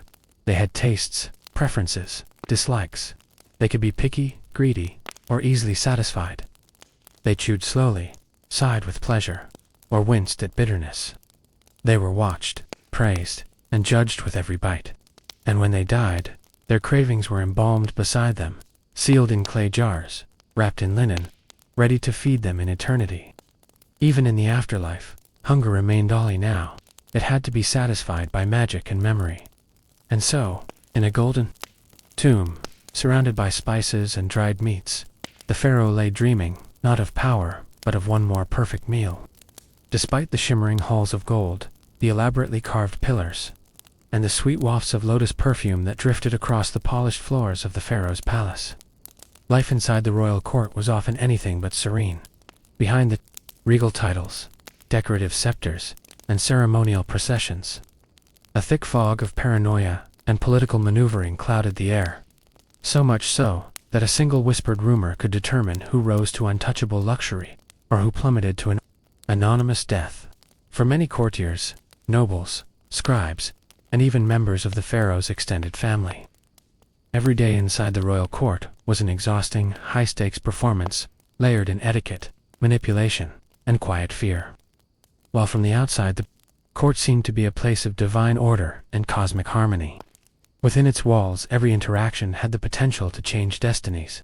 Courtiers, especially those closest to the pharaoh, spent every waking hour not merely serving or advising, but constantly watching, being watched, interpreting signs, and choosing their words like chess pieces on a sacred board. Even minor expressions like bowing too late, speaking too confidently, or offering advice that contradicted another official could be interpreted as dangerous ambition or subversive disloyalty. At the top of this tense hierarchy stood the pharaoh, whose favor was both ultimate blessing and absolute necessity. If you lost the pharaoh's trust or even failed to amuse him on a bad day, you could be quietly reassigned, exiled to a desert outpost, or simply vanish without explanation. Executions, while rare in early dynasties, became more frequent during politically volatile times, and they didn't always look like executions. A scribe might be retired to a temple far in the south. A court musician might die of illness the morning after a poorly received performance. The court whispered, but it never accused. Everyone learned to smile with tension locked behind their eyes. For those born into the court royal children, nobles, and minor princes, the pressure to be perfect was immense. Every gesture, from the way they sat to the way they spoke to the gods, was scrutinized. Boys were taught early that one wrong move could end their inheritance. Girls knew that their entire life's purpose might be to secure an alliance through marriage, possibly to an aging foreign ruler, or a cousin with too many political enemies. Even the pharaoh's own children were not guaranteed happiness, or even survival. Rival wives of the pharaoh often manipulated palace intrigue to advance their own sons. If one queen's child became crown prince, another queen might suddenly suffer a tragic loss, a fall from stairs, an accident near the sacred pool, or a fatal illness that curiously spared everyone else. It was said among temple priests that when a child was born into the royal household, the gods wept a little, for that child would never know innocence. The king's closest advisors, the vizier, the chief priest, the high commander, were seen as the most powerful men in Egypt, but their positions were often the least secure. Every triumph was a threat to someone else. Every failure, even minor, could be twisted into betrayal. They lived among scrolls and daggers. They smiled, in public, and panicked in private. They gifted each other amulets against curses, but also hired spies to report on one another. The Pharaoh, while seen as divine, wasn't immune to this climate either. The more he depended on his inner circle, the more vulnerable he became to manipulation or misinformation. Some pharaohs were puppeteered by priests, especially in the later dynasties. Others grew increasingly paranoid and withdrew into isolated chambers, seeing few faces and issuing commands through layers of intermediaries. They trusted no one, not even their own blood. Some scribes recorded dreams of pharaohs who feared assassination, not on the battlefield, but in their own bedrooms, by poisoned oils, enchanted scrolls, or a dagger hidden beneath a concubine's mattress. Even leisure came wrapped in discomfort. Royal banquets, while visually lavish, were rehearsed displays. Guests knew where to sit, what expressions to wear, which gods to toast and when. The food, music, and dances served political purposes, to impress allies, reward loyalty, or showcase Egypt's abundance. But mistakes weren't tolerated. A wine-bearer who stumbled might be punished. A joke that didn't please the pharaoh could end a career. Courtiers clapped and smiled, but behind every applause was calculation, and beneath every compliment was a veiled threat. Servants and slaves within the palace observed all of this in silence. Though often treated as invisible, they were the lifeblood of palace function cleaning, carrying messages, dressing their masters, and sometimes overhearing secrets too dangerous to speak of. Some were trusted confidants, others were scapegoats. A servant might witness a whispered conspiracy one day and be dead the next. Their value lay in their discretion, their safety in their silence. Even entertainment could be weaponized. Dancers or musicians brought in from distant provinces were often used to display dominance over foreign lands. If a dancer performed poorly, it insulted not only the court, but the entire region she represented. Punishment might fall, not just on her, but on her family back home. This made each performance an act of both artistry and fear. Some foreign entertainers, despite being praised, were not permitted to leave the palace kept, instead, as semi-prisoners, for fear they might speak of what they saw. Occasionally, a single outsider would rise in status, perhaps a foreign healer who cured a royal illness, or a builder who designed an ingenious temple, but their fame rarely lasted. As their usefulness waned, so did their favor, and more often than not, their lives ended mysteriously. The palace even had its own secret police, composed of loyal agents and priests who investigated rumors, observed suspicious activity, and carried out quiet eliminations. They moved in shadows, disguised as guards or scribes, but were feared by all. No one knew who they reported to, directly, not even the vizier. Their purpose was simple: maintain order, protect the pharaoh, silence threats before they echoed, and they were very, very good at their jobs. In such an environment, joy had to be carefully rationed. Some courtiers kept small gardens hidden in private quarters, growing flowers not sanctioned for public view. Others smuggled in pets, monkeys, birds, cats as secret companions. Love affairs bloomed behind temple walls. Letters passed between guards and kitchen girls, or noblemen and scribes. These tiny rebellions offered moments of humanity in an otherwise ruthless space, but they also came with risk. If discovered, even affection could be seen as treason, and so the royal court, for all its grandeur, was a cage of silk and gold, a place where trust was rare, truth was dangerous, and everyone wore masks carved from fear. Beneath the surface of every gesture lay 1,000 calculations, and beneath every crown, a skull sweating quietly in the shadow of power. In the glorified murals carved into temple walls and tomb chambers, the pharaoh is often depicted feasting in glorious splendor, seated beneath a canopy of lotus flowers, surrounded by an endless array of fruits, breads, roasted meats, and golden jugs of beer or wine. But what these artistic portrayals never tell you is that food, for the pharaoh, was never just about nourishment or pleasure. It was performance. It was ritual.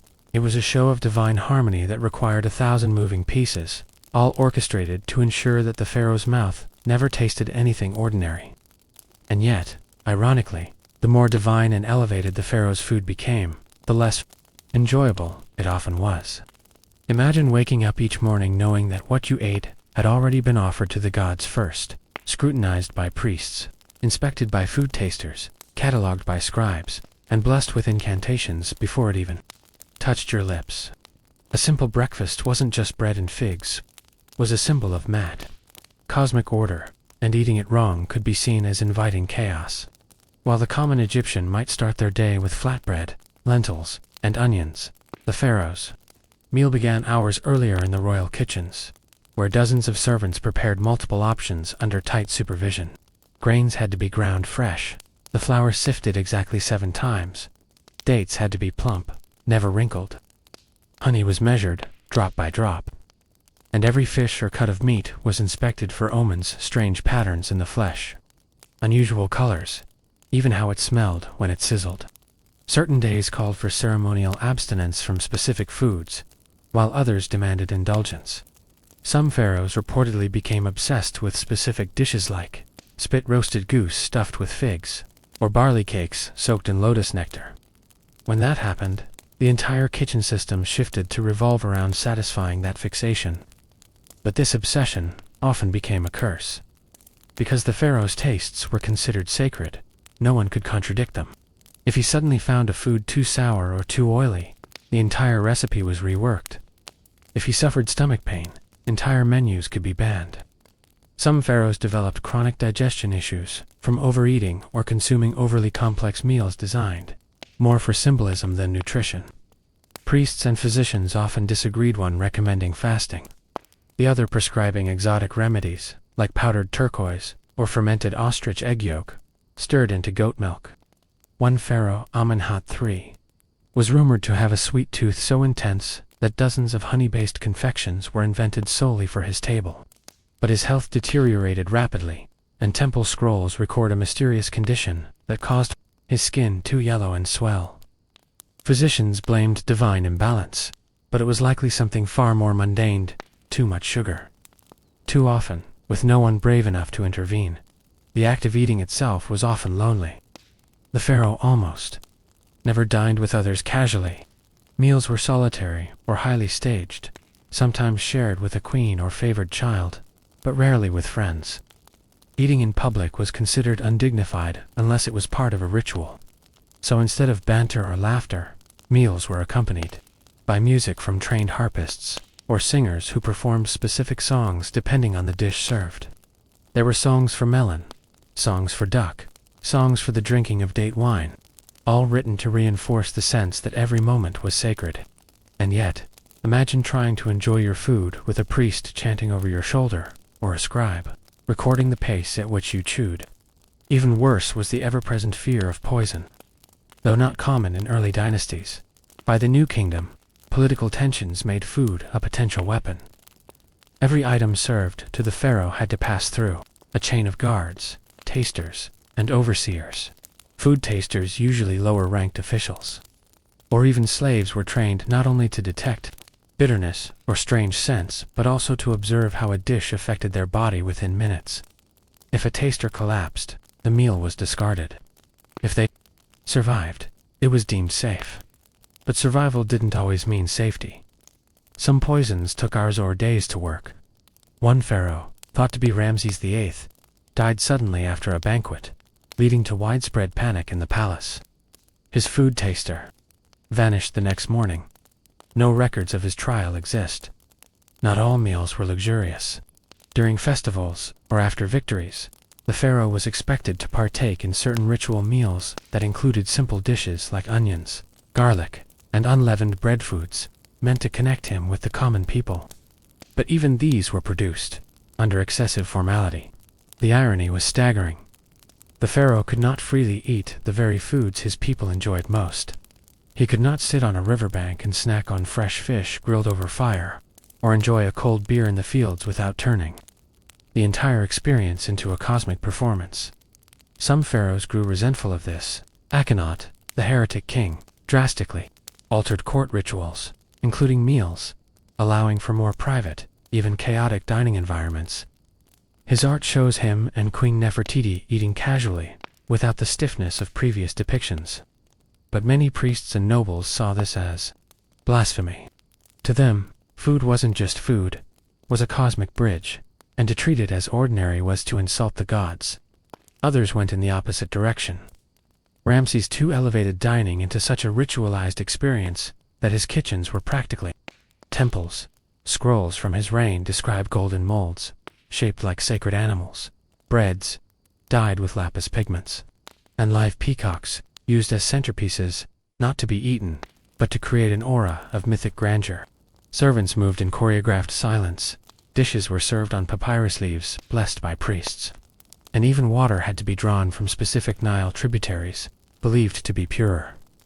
But amid all this grandeur, one thing remained painfully clear: the Pharaoh could never just enjoy a meal. Not like a child eating mango in the sun, or a farmer devouring onions and beans after a hard day's work. His food was layered in expectation, wrapped in superstition, and cloaked in danger. Taste, pleasure, and satisfaction were never simple. They were filtered through layers of performance, ritual, and fear. So while the world believed the Pharaoh dined like a god, the truth was more complicated. He dined under pressure. He chewed under surveillance. He swallowed with hesitation. And perhaps, at night, in the privacy of his chamber, he dreamed not of roasted goose or honeyed dates, but of something far rarer: eating freely, laughing openly, and savoring without consequence. But such was the curse of kingship in Egypt. Even your appetite belonged to the state. Being a pharaoh in ancient Egypt wasn't merely a job or a divine gift, it was an eternal performance. Every waking hour was engulfed in ceremonial obligations, so complex, so never-ending, that even the moments that should have been private bathing, dressing, speaking, sleeping, were filtered through the rigid lens of ritual. Nothing was simple. From the moment the pharaoh opened his eyes in the morning, the day was already scripted. Before he even stepped out of bed, a team of priests had already performed the daily purification rites in preparation for his presence. The pharaoh couldn't dress himself. This, too, was sacred. Specialized attendants handled every garment, and each linen layer carried a symbolic purpose. The outer robe might signify order, while the gold-studded sash represented the sun's power. These weren't clothes, they were statements. Every thread had meaning, every color had intention, and every fold had to be just right. Even his sandals had to be placed on his feet, while specific incantations were recited, all meant to align the king with the cosmic forces of Mat. What would normally take 10 minutes for a regular person took hours for the pharaoh, because everything was an extension of the divine cycle. His morning routine was a state function, but the curse of eternal ceremony didn't stop there. Throughout the day, the pharaoh had to make scheduled appearances at temples, where his role was to act not just as king, but as intermediary between gods and humans. This meant performing rituals, dozens of them. One day he might offer sacred incense to Amun-Re. The next he might slaughter a symbolic animal or anoint temple relics with oils. But he rarely did this alone. Priests choreographed his every move, whispering the appropriate chants as he lifted his hands, walked through sacred corridors, or placed offerings on the altar. One misstep was seen as a spiritual imbalance, something that could jeopardize the prosperity of the kingdom. So the pressure to execute these rituals flawlessly weighed heavily on him.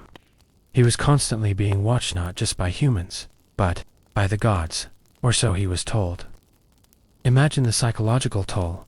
It wasn't just exhausting, it was suffocating. The pharaoh could not sneeze without someone interpreting it as an omen.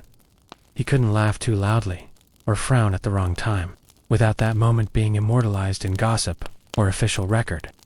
Even casual conversations were charged with meaning. He had to speak with the wisdom of Thoth, act with the strength of Horus, and think like Ra.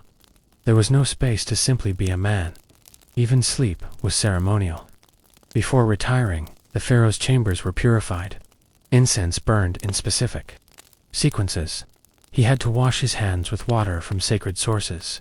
And sometimes, a priest would even recite protective spells near the bedposts to ward off chaos spirits. His dreams, should he remember them, had to be shared with temple scribes, who recorded them and passed them to interpreters. A dream about a crocodile that might signal impending betrayal. A lion, a sign of strength or danger, depending on context. Thus, his own unconscious mind became part of the royal burden. And if a pharaoh wanted to pray in private, that was nearly impossible.